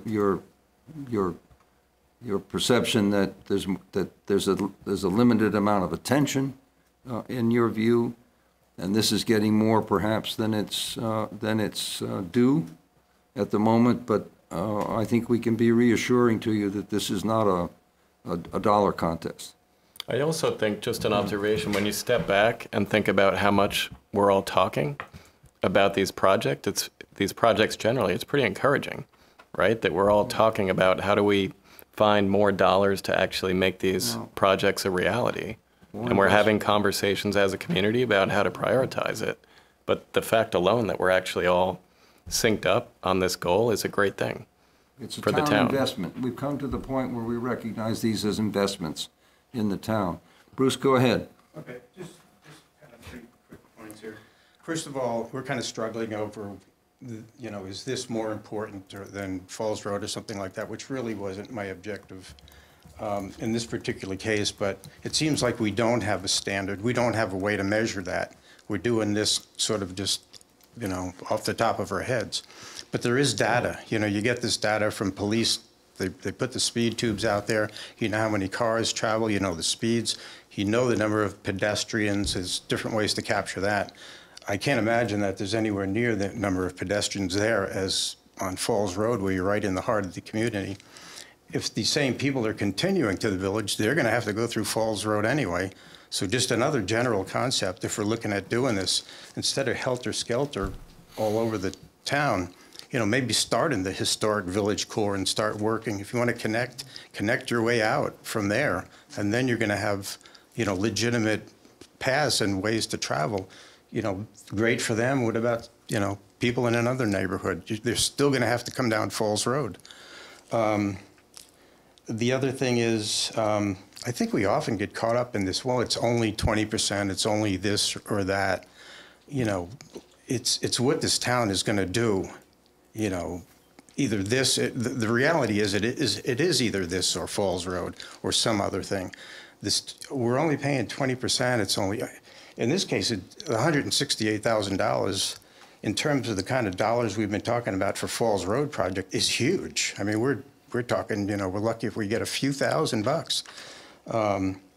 So, those are just some additional points to consider. I don't want to, argue to shoot this thing down, but I really am not comfortable with this approach because Falls Road could never happen. We could do this all over the town. People could come in here and make their case, and we still have, in the core of the heart of the historic village, we've got a mess. I don't disagree. I disagree that it's off the top of our head. I mean, this is very consistent with the master planning that we have in town. Real data. We're not looking at data on, speeds. Jamie's talking about. I mean, as far as just our bike ped plan generally, this syncs up perfectly with what we're trying to do. It's a project that's in front of us now. You're right. I don't know if it's opportunistic or not, but. I'm sorry, Jamie. No, I'm just saying I think you know how I feel about hoping to invest more in the Falls Road corridor. And I agree with Jamie, but I would say that this is a project that's been vetted by a standing committee in the town, the Bikes and Paths Committee, that has, gone through the process and made an effort to put all this together. So it's been vetted by a standing group. I've got to quote Mary on something. Excuse me, Bruce. I'm going to put the question.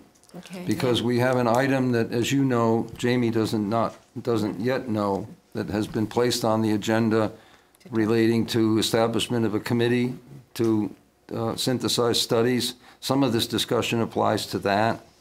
I'm going to ask you to wait and maybe make some further comments then. Meanwhile, I'm going to put the question to the board in terms of approving or not. Is there a motion to that effect? I'll move to consider approval of the 2018 Bike Ped Program Grant application for Irish Hill Road as presented. Second. Seconded by Jamie. Any further discussion? Any discussion in the public? Hearing none, will those who approve signify by saying aye. Aye. Aye. And those opposed, nay. Colleen, once again, not voting for reason of not being present. Is there anything else we need to do, Dean, on this?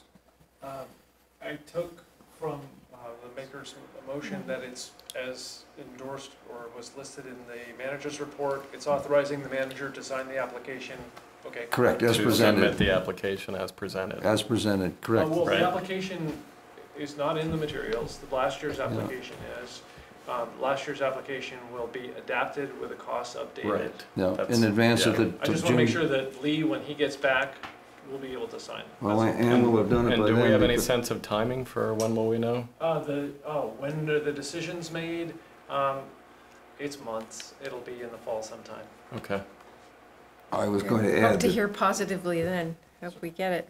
if my fellow Yeah. colleagues permit, that we have a June 22 deadline, so Yes, it'll that's the be deadline. before Lee. I thought he was back on the 20th. He's back Yeah. on the 20th. Okay, So he'll be able to sign it. okay. All set then? Thanks, Dean, for Well, hanging Thank you, around. Wendy. Thank you. Thanks Yeah, for coming. Thanks for coming, Wendy. Next item is the Shelburne Employee Core Values Project presentation, the discussion about which Ann is going to lead.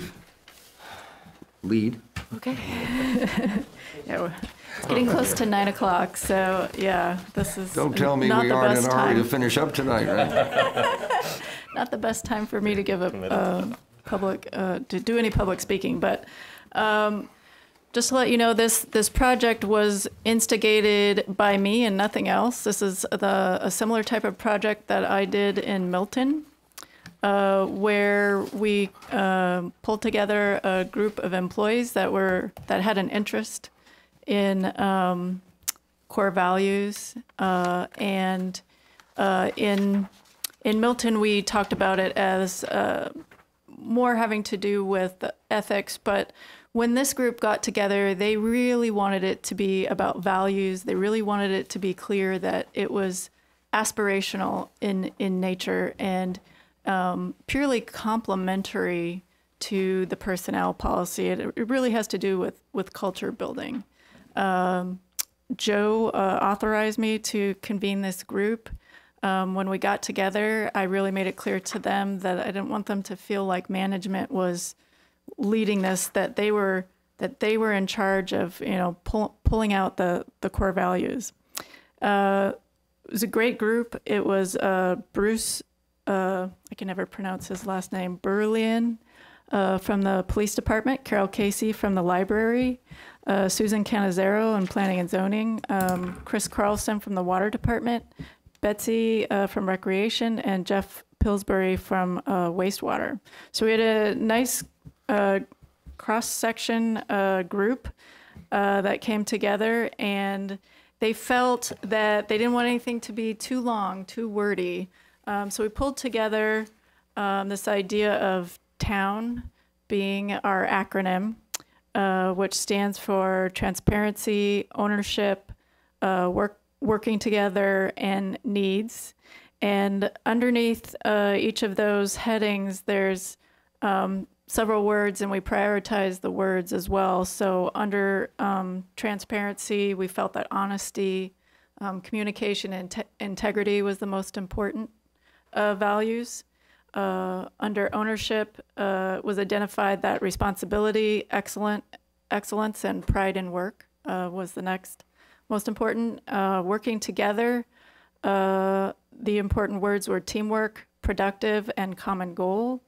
And under needs, the words we came up with were respectful, customer service, and empathetic.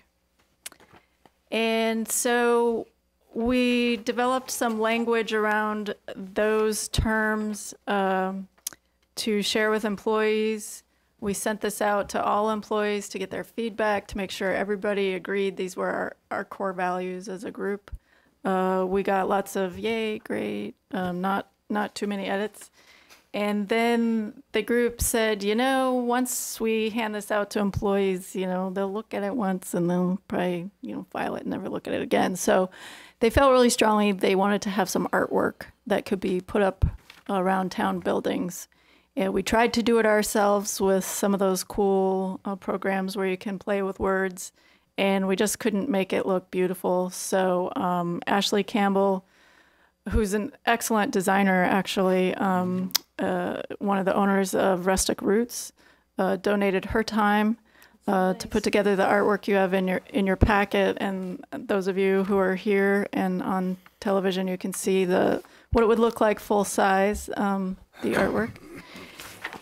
And so ideally, we could have that, a few of those made large and a few smaller to have in the different departments that people could walk up to and look at and think about, to remind us really how we want to be with each other, how we want to treat each other, how to make the workplace a place where we can be happy and get along. So that's basically it. We're not looking necessarily for any kind of motion. We just wanted to make you aware of it, make sure that you feel supportive of this effort. The group, the last time we met and I let them know I'd be presenting to you, they said, what's next? Are we just going to forget about this, now that we put all this work into it? So one of the ideas that we had is, we get together a couple times a year. We have a summer picnic. We have the holiday party. We tend to do some games with each other, like bingo. So the idea was to maybe have core values bingo or other types of games where we could remind each other what we value. There might be other ways that we can do it that's fun, that isn't a chore, that doesn't make people groan. So if you have any ideas, we'd be all ears as well. It's great you did all this work and then translated it into artwork. It's very creative, I thought. Yeah, no, I love this. I do have an idea. So I agree with you that what happens with these is you put a lot of time in on the front end, and then it gets parked, and people don't. Yep. You have to go back to a piece of paper or somewhere, a file, and it just doesn't happen in your day-to-day. So one thing that's worked in my experience is you have, whether it's quarterly or at some other cadence, you have an opportunity to give out cards where you nominate a fellow employee who has exhibited a value, and you have to give a concrete example of here's what that person did, and then you just have a raffle. You dump it in a fishbowl and you pick one out, and you, whether it's a Shelburne, Town of Shelburne coffee mug or some other type of Gift certificate. gift certificate, something simple, but at least it helps you live and breathe these, and it makes it fun, and it's something that employees can look forward to, and lets employees recognize fellow employees who have exhibited these attributes. I think that's a great idea. Yeah, I think it works well because it's always front and center for people. Did you give thought to laying this out so it was landscape instead of portrait? Originally, so I kind of made me laugh after every meeting because the group was so creative, way more artsy than the group I worked with in Milton. And this evolved from the idea of that 60s love block, the LOVE. And we tried to make it look something like that, and we just kind of failed at that attempt, and we gave that up. But that's why it's the square shape that it turned out to be. Oh, it's It took me a little while. I was like, to win. Yeah. Anyway, that's beautiful. I love the color Ashley's done a choice. fantastic job. Yeah. Yeah, I think it's great. I think the other thing you could think about is just employee reviews, right? Like when you do a self-review or otherwise, just give employees an opportunity to respond to these. How are you embodying these values? Right? Things like that, that just try to keep it somewhere front and center in how we operate. But yeah, no, this is really good for new employees. And I have another idea, which is a little just parochial, but we're all aware of the Ethics Committee wrestling with questions of aspirational standards. And I wonder whether it might be useful for the Ethics Committee to have a presentation from you and others representing staff. It's a great idea. We meet on Tuesday. it would be good. A week from Yeah, if today. nothing, Yeah. it may just be, and here's what Just- we've presented, yeah, right? here's- Like interested in any Here's feedback where you we've have. come Is this out, consistent with working the the same problem. 5 or 6 Yeah. bullets that they had tacked Yeah. on to the ordinance? Yeah. I think it is, from I what I think it recall. might give them some comfort too, because they've struggled with some of these ideas. How do we incorporate some of those values? And they were Yeah. wondering if that was in the personnel policy. So this Yeah, is, you know, this, like I said, is complementary to the personnel policy, because these are not rules and Right. regulations. It's, but it's kind of They're even more aspirational. important, but you can't mandate it. It's something we just kind of have to encourage Yeah, each other and exactly. remind each other to do. Well, it may, and they may be quite taken with the idea of actual staff. I mean, coming, you know, to present it and discuss it. These are two sets of experiences that at some point we'll want to see intersect, so. Yeah, these work much better bottom up, grassroots, as opposed to trying to dictate them. And and if you can't get a staff person to come, I know I'll be at the meeting, I assume also Yes. you too, we can We'll be raise there. it Sure. too, Oh, because that's great. it's a long day. Will you make some arrangement, Ann, and Yes. something that, I can contact yeah, Lee. yeah, that's that's a super. really good Thank you comment. both. Well, thank you. Josh, any comment at all? No, I think, yeah, I mean, the only thing I can imagine, I mean, I applaud all the work that's gone into this, and it would be nice if there was some way to you know, to directly tie it into the personnel policy, but also, I mean, it'd be great to, when a new town manager is on board, to sort of get that person's sort of take on how you know, this fits into their perspective on. Yeah, I agree. Establish the priority. Yeah, I think we should actually bring it to the committee's attention to let them know, whether it's part of the interview process or otherwise, this is an important document that we'd like you to be aware of, and I think Josh use has how got they a see fit. good idea, and at some point, you could share this with the search committee, Right. which of course Ann is involved Sure. with. And, Yeah. I'll Couldn't be at hurt. that meeting. Yeah. I mean, it's a nice representation of staff views, and a candidate will surely be of interest and maybe a contributor, so. Please thank the Yeah. staff who have been involved on Oh. our behalf as well. Yeah, absolutely. Any discussion from the public? We'll move on to item number 16, which is to consider approving the following financing items. Execution of loan documents with the Vermont Municipal Bond Bank in the amount of $2 million for construction of the library and town center improvements. Approval of a loan in the amount of $70,000 with Union Bank for purchase of a highway department truck. And approval of a loan in the amount of $90,000 with Union Bank to finance capital improvements completed in fiscal year 2017. Peter has provided some backup information as well as Ann. Do you want to hear from Peter in summary, or you feel you got sufficient information to? This is the first 2 million of the 6 on the bond, right, that we're drawing down? Okay. Are we actually drawing down the whole 2 million? Yes. Yes, we will be. This was several meetings ago, the board approved an application to the bond bank for $2 million. Now they're going to be going to market in early July, so we need to have the paperwork, the applications, and all of the bureaucratic stuff that goes with it to submit to the bond bank so they can take this to closing. And with respect to the truck and the capital improvements for FY 217, those were all already approved, correct? Right, By what we voters. typically do for projects for highway department trucks and other capital needs that aren't major bond issues like the library is we go out to market, we find rates are pretty competitive for 1-year notes. So what we do is we'll do the purchase, finance it in 1 year, and then the following year we'll renew that loan. We'll pay down a portion of the principal and renew the balance.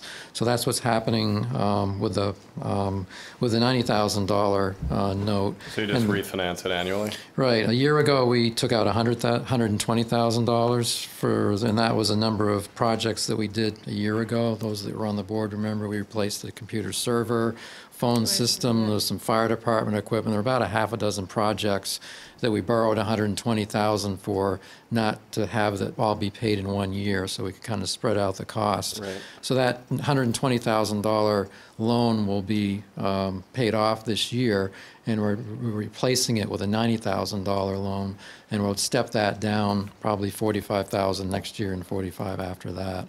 So it's a way to finance something over the short term without having to go to the bond bank for long-term financing. And the rates are pretty, so they're on their way up right now. So the $90,000 one is actually a 2-year loan because it's a 2.1% interest rate for those 2 years. And I think if we did a 1 year and then renewed it again next year, the rate would probably be quite a bit higher. The highway truck that was purchased this last year, where there was a $90,000 purchase, we paid $20,000 out of the highway equipment fund, and we're financing the rest of it. So that's the methodology that we use, the short-term notes to pay for those medium-priced capital projects. Who signs the loan documents for the $2 million? Select board. We do? Yep. Okay. Thank you, Peter. Any discussion? Why don't we take them up one by one? Is there a motion approving the execution of the loan documents with the Vermont Municipal Bond Bank in the amount of $2 million for construction of the library and town center improvements? So moved. Second. Mary moves, Jamie seconds. Any discussion? Any discussion in the public? Hearing none. Will those approving signify by saying aye? Aye. Aye. And with Colleen not voting for reason of not being present. Is there a motion approving a 1-year loan in the amount of $70,000 with Union Bank at an interest rate of 1.99% for the purchase of a highway department truck? So moved. So moved by Second. Mary, Second. seconded by Jamie. Any discussion? Any discussion in the public? Hearing none. Will those who approve signify by saying aye? Aye. Aye. And once again, Colleen not voting for reason of not being present. And finally, is there a motion to approve a 2-year loan in the amount of $90,000 at an interest rate of 2.1% with Union Bank to finance capital improvements completed in fiscal year 2017? So moved. Once again, Mary moves and Jamie seconds. Any discussion? Any discussion in public? Hearing none, those approving signify by saying aye, please. Aye. Aye. And with the exception of Colleen, who is not present, the ayes have it. Number 17 is to consider approving Ravi Venkataraman as Assistant Zoning Administrative Officer. Move to appoint Ravi Venkataraman as Shelburne's Assistant Zoning Administrative Officer, effective as of June 12th, as of tonight, Yep. I guess. 2018. Is that Correct. accurate, Ann? Are we appointing him as of tonight? Sure. He started on the 5th, but Okay. I don't know if you can appoint him I think we should- retroactively, so. I think we We should. could, right? Yeah. Yeah. Yeah. Effective as of June 5th, 2018.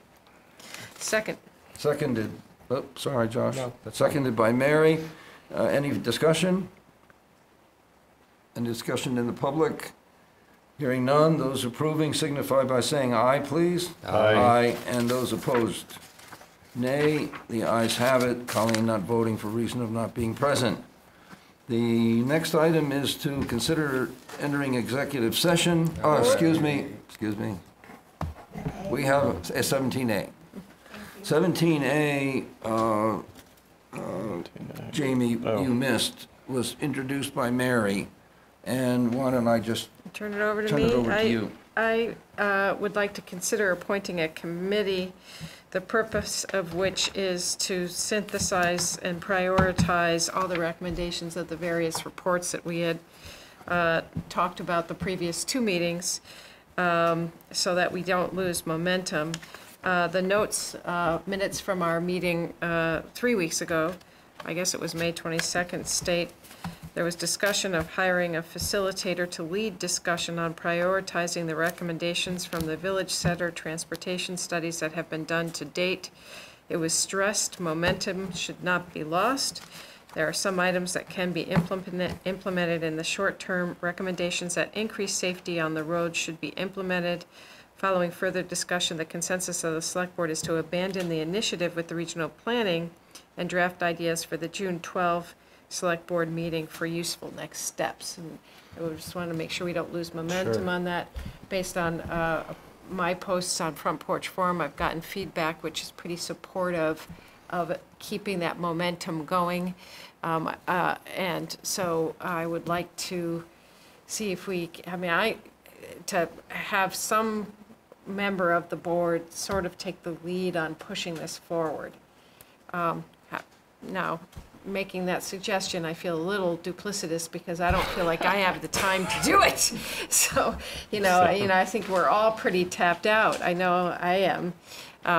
So I don't know what the mechanism would be, but I would at least like to make some sort of tangible progress toward that goal. Yeah.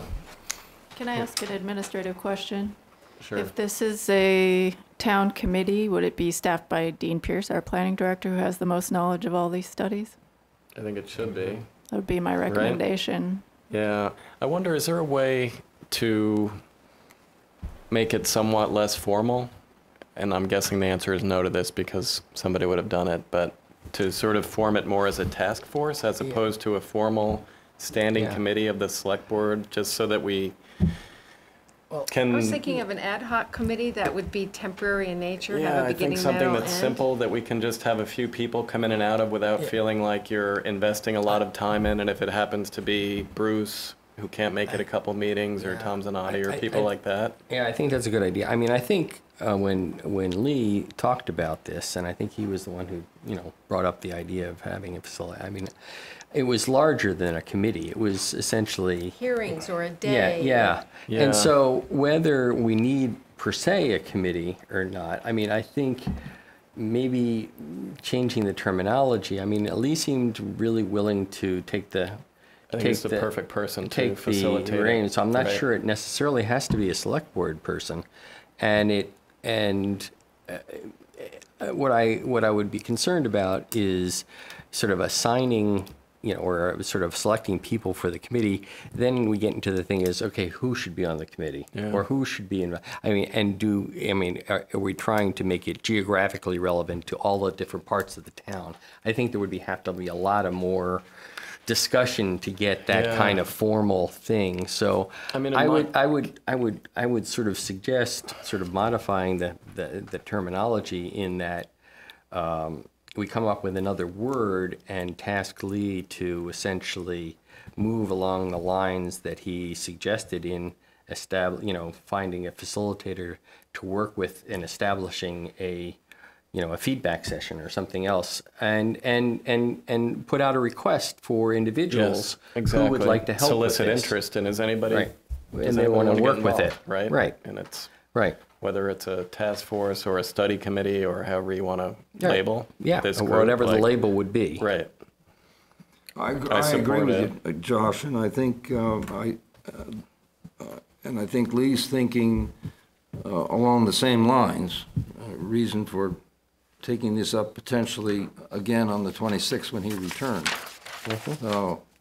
I'd be hesitant to structure it, to structure him out of alternatives that he might suggest. One of which might well be a committee. I think I agree with you entirely. As well, Jane Zanotti will be back on the 26th. So it seems like maybe what we could do is ask Ann to spend a little time of her own between now and Lee's return and task the both to come up with specific suggestions on the 26th as to I'm what... sorry, when you say task the both, you mean Dean and Lee? Yes. Yes, okay, thank you. To come up with specific suggestions on the 26th for us to be able to act on. That gives us some time to consider individuals that we might... or at least what that formation would be. Setting some criteria for what those choices... And because we may not need to appoint per se, other than having people step forward and say, yeah, I'm willing to work with, whether it needs to be a formal appointment or not. I mean, it's really, the documents are available on a Google Drive. Anybody can look at this stuff. It's readily accessible, so it's just a question of can we get some people who are willing to put their hand up and look at this, and it doesn't need to be a discrete group of 5 people who are committed to a 6-month or 1-year term. And I think that whole point of bringing, having a facilitated discussion about which way to go. And by the very concept that you're going to have this, the people who are really interested in this and want to put the time into looking at all the documents certainly would be the core of the kind of people you would like thinking about this. Well, I think we would I think the effort would benefit as well if we had some outcomes, some definite outcomes that incentivized participation, such as budget. So if we, without steering it or directing any such body to develop budget proposals, which is the town manager function, if we set it up in a way that we'd like to see this information produced to enhance discussions of budget on traffic safety, village safety matters, I think that would be a nice connection that takes it more out of the abstract than not. Some of my concerns in our discussion, as you recall from the last meeting when I pushed for us to make a decision about whether we're going to go for this grant or not go for this grant, have to do with a separate issue, which is the money that was involved in the original grant proposal that we have now, as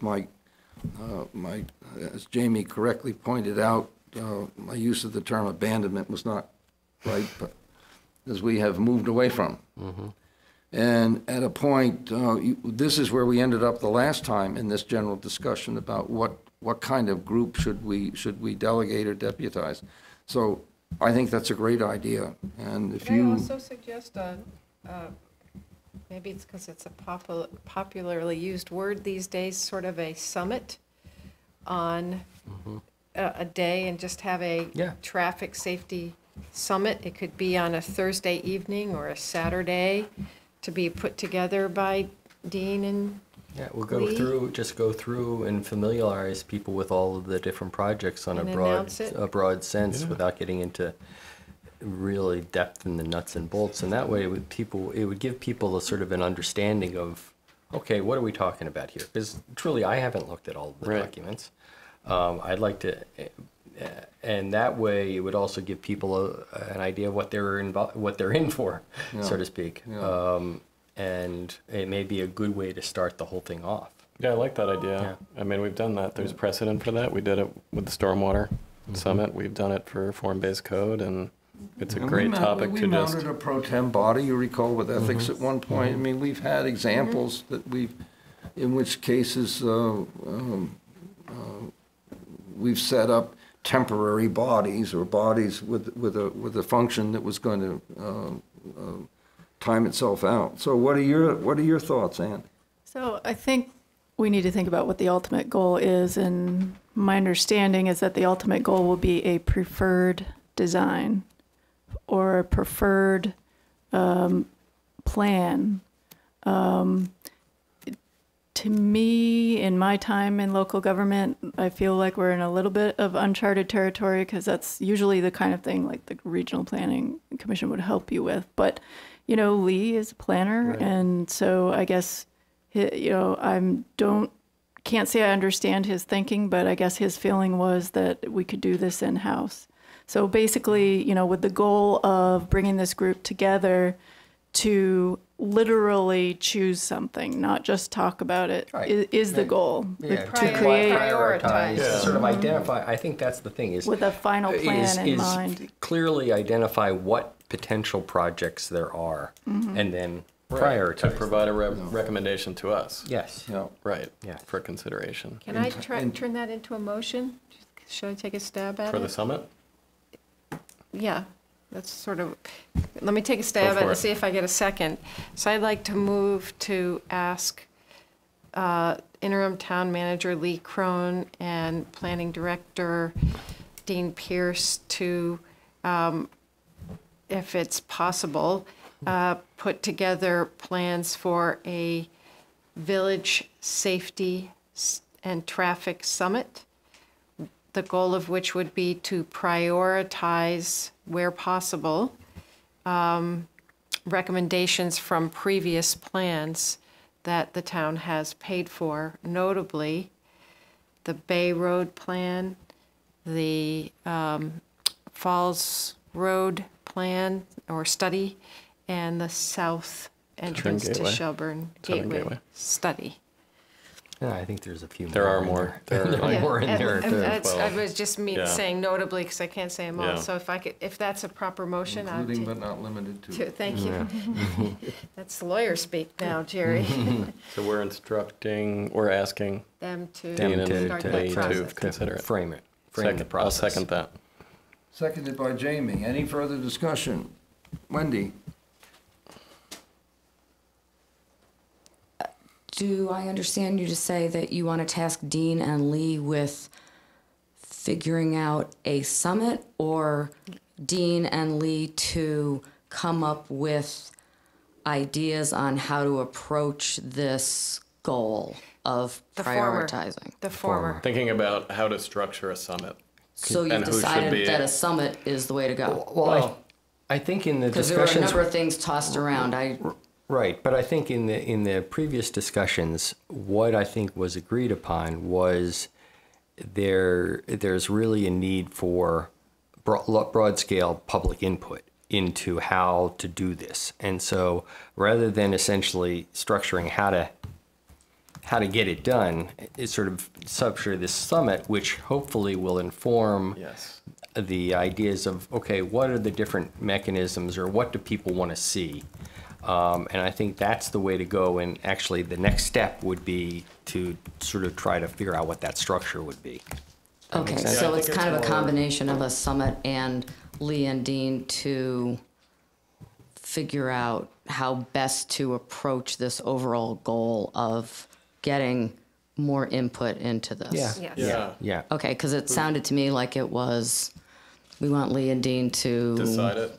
No. No, not decide on it, but to convene a summit without having heard, because I was at the meeting where Lee was talking about, I think we can do this in-house,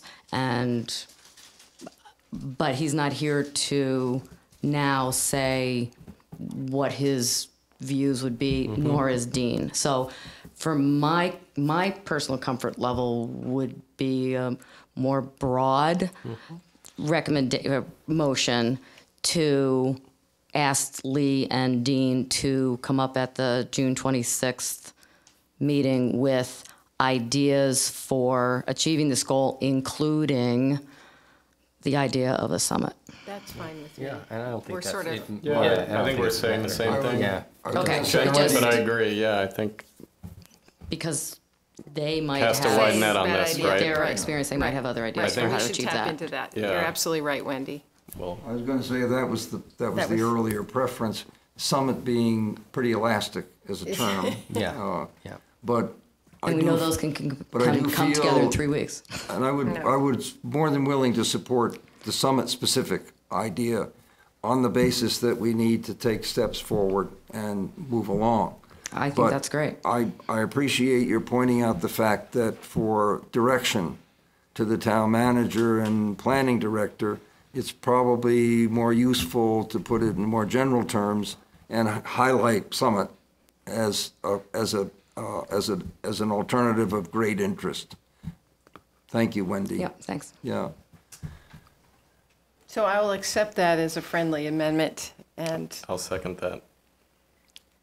Subject See to if the you can- friendly amendment, is there discussion? You probably restating. We'll right? restate the yeah. motion accordingly. Well, none of us have to do that because Ann will take a crack at it. Oh, okay, great. So let's see, Mary motions to ask Lee and Dean to put together plans for village safety, traffic, ideas, such as a summit, to consolidate previous plans such as Bay Road, the village plan, Southern Gateway. that was Et all. cetera. Yeah. I would say to consider ideas, including a possible summit, to inform the public and provide an opportunity for community input on. To receive input from the yes, Yep. to receive community input on. From the public to help on the- prioritize. The traffic studies. Well, I'd be willing to say specifically a summit. I mean, I wouldn't, there seems to be consensus amongst us that a one-time event is going to be more useful than anything. But I But think. we don't want to rule out what other suggestions they might Yes. have in the way Right, they of may have a better communicating. idea. So, Do you want I'm me to try content it? with that. Do you want me to try it again, Ann? So, all right, the motion would be to ask Lee and Dean to put together ideas for consolidating the various studies and prioritizing their recommendation by means of either a summit or some other mechanism for public input in that prioritization process. Wow. Impressive. Doesn't even need a second. Is there a second? Second. Seconded by Josh. Any further discussion? Thank you, Wendy. Yeah, thanks. And you content with that? Hearing none, will those of you who approve signify by saying aye? Aye. And those opposed, nay. The ayes have it, once again, with Colleen's not voting for reason of not being absent. We're about to enter executive session. We will return I expect we will return, given the subject of the session. Is there a motion to, of We the have to do a finding, first don't we? motion Yep. to consider Move. provisions? Yep. Sorry? I'll move pursuant to 1 VSA 313-1B to find that premature public knowledge of contract negotiations with the AFS CME would clearly place the town at a substantial disadvantage. Seconded by A second. Mary seconds. Is there any discussion? Hearing none, those approving, please signify by saying aye. Aye. And those opposed, nay. Once again, with Colleen's exception. And is there a motion under the provisions of 1 Vermont statutes annotated, section 313-1B, to enter executive session regarding contract negotiations? So moved. Moved by Jamie and seconded by Me. Mary. Is there any discussion? Hearing none, those approving, please signify by saying aye. Aye. Aye, and those opposed, nay. Once again, with Colleen's exception. So we will return, Ken, in anybody's guess time, but probably not a lot of time No, later. I don't think it'll be long.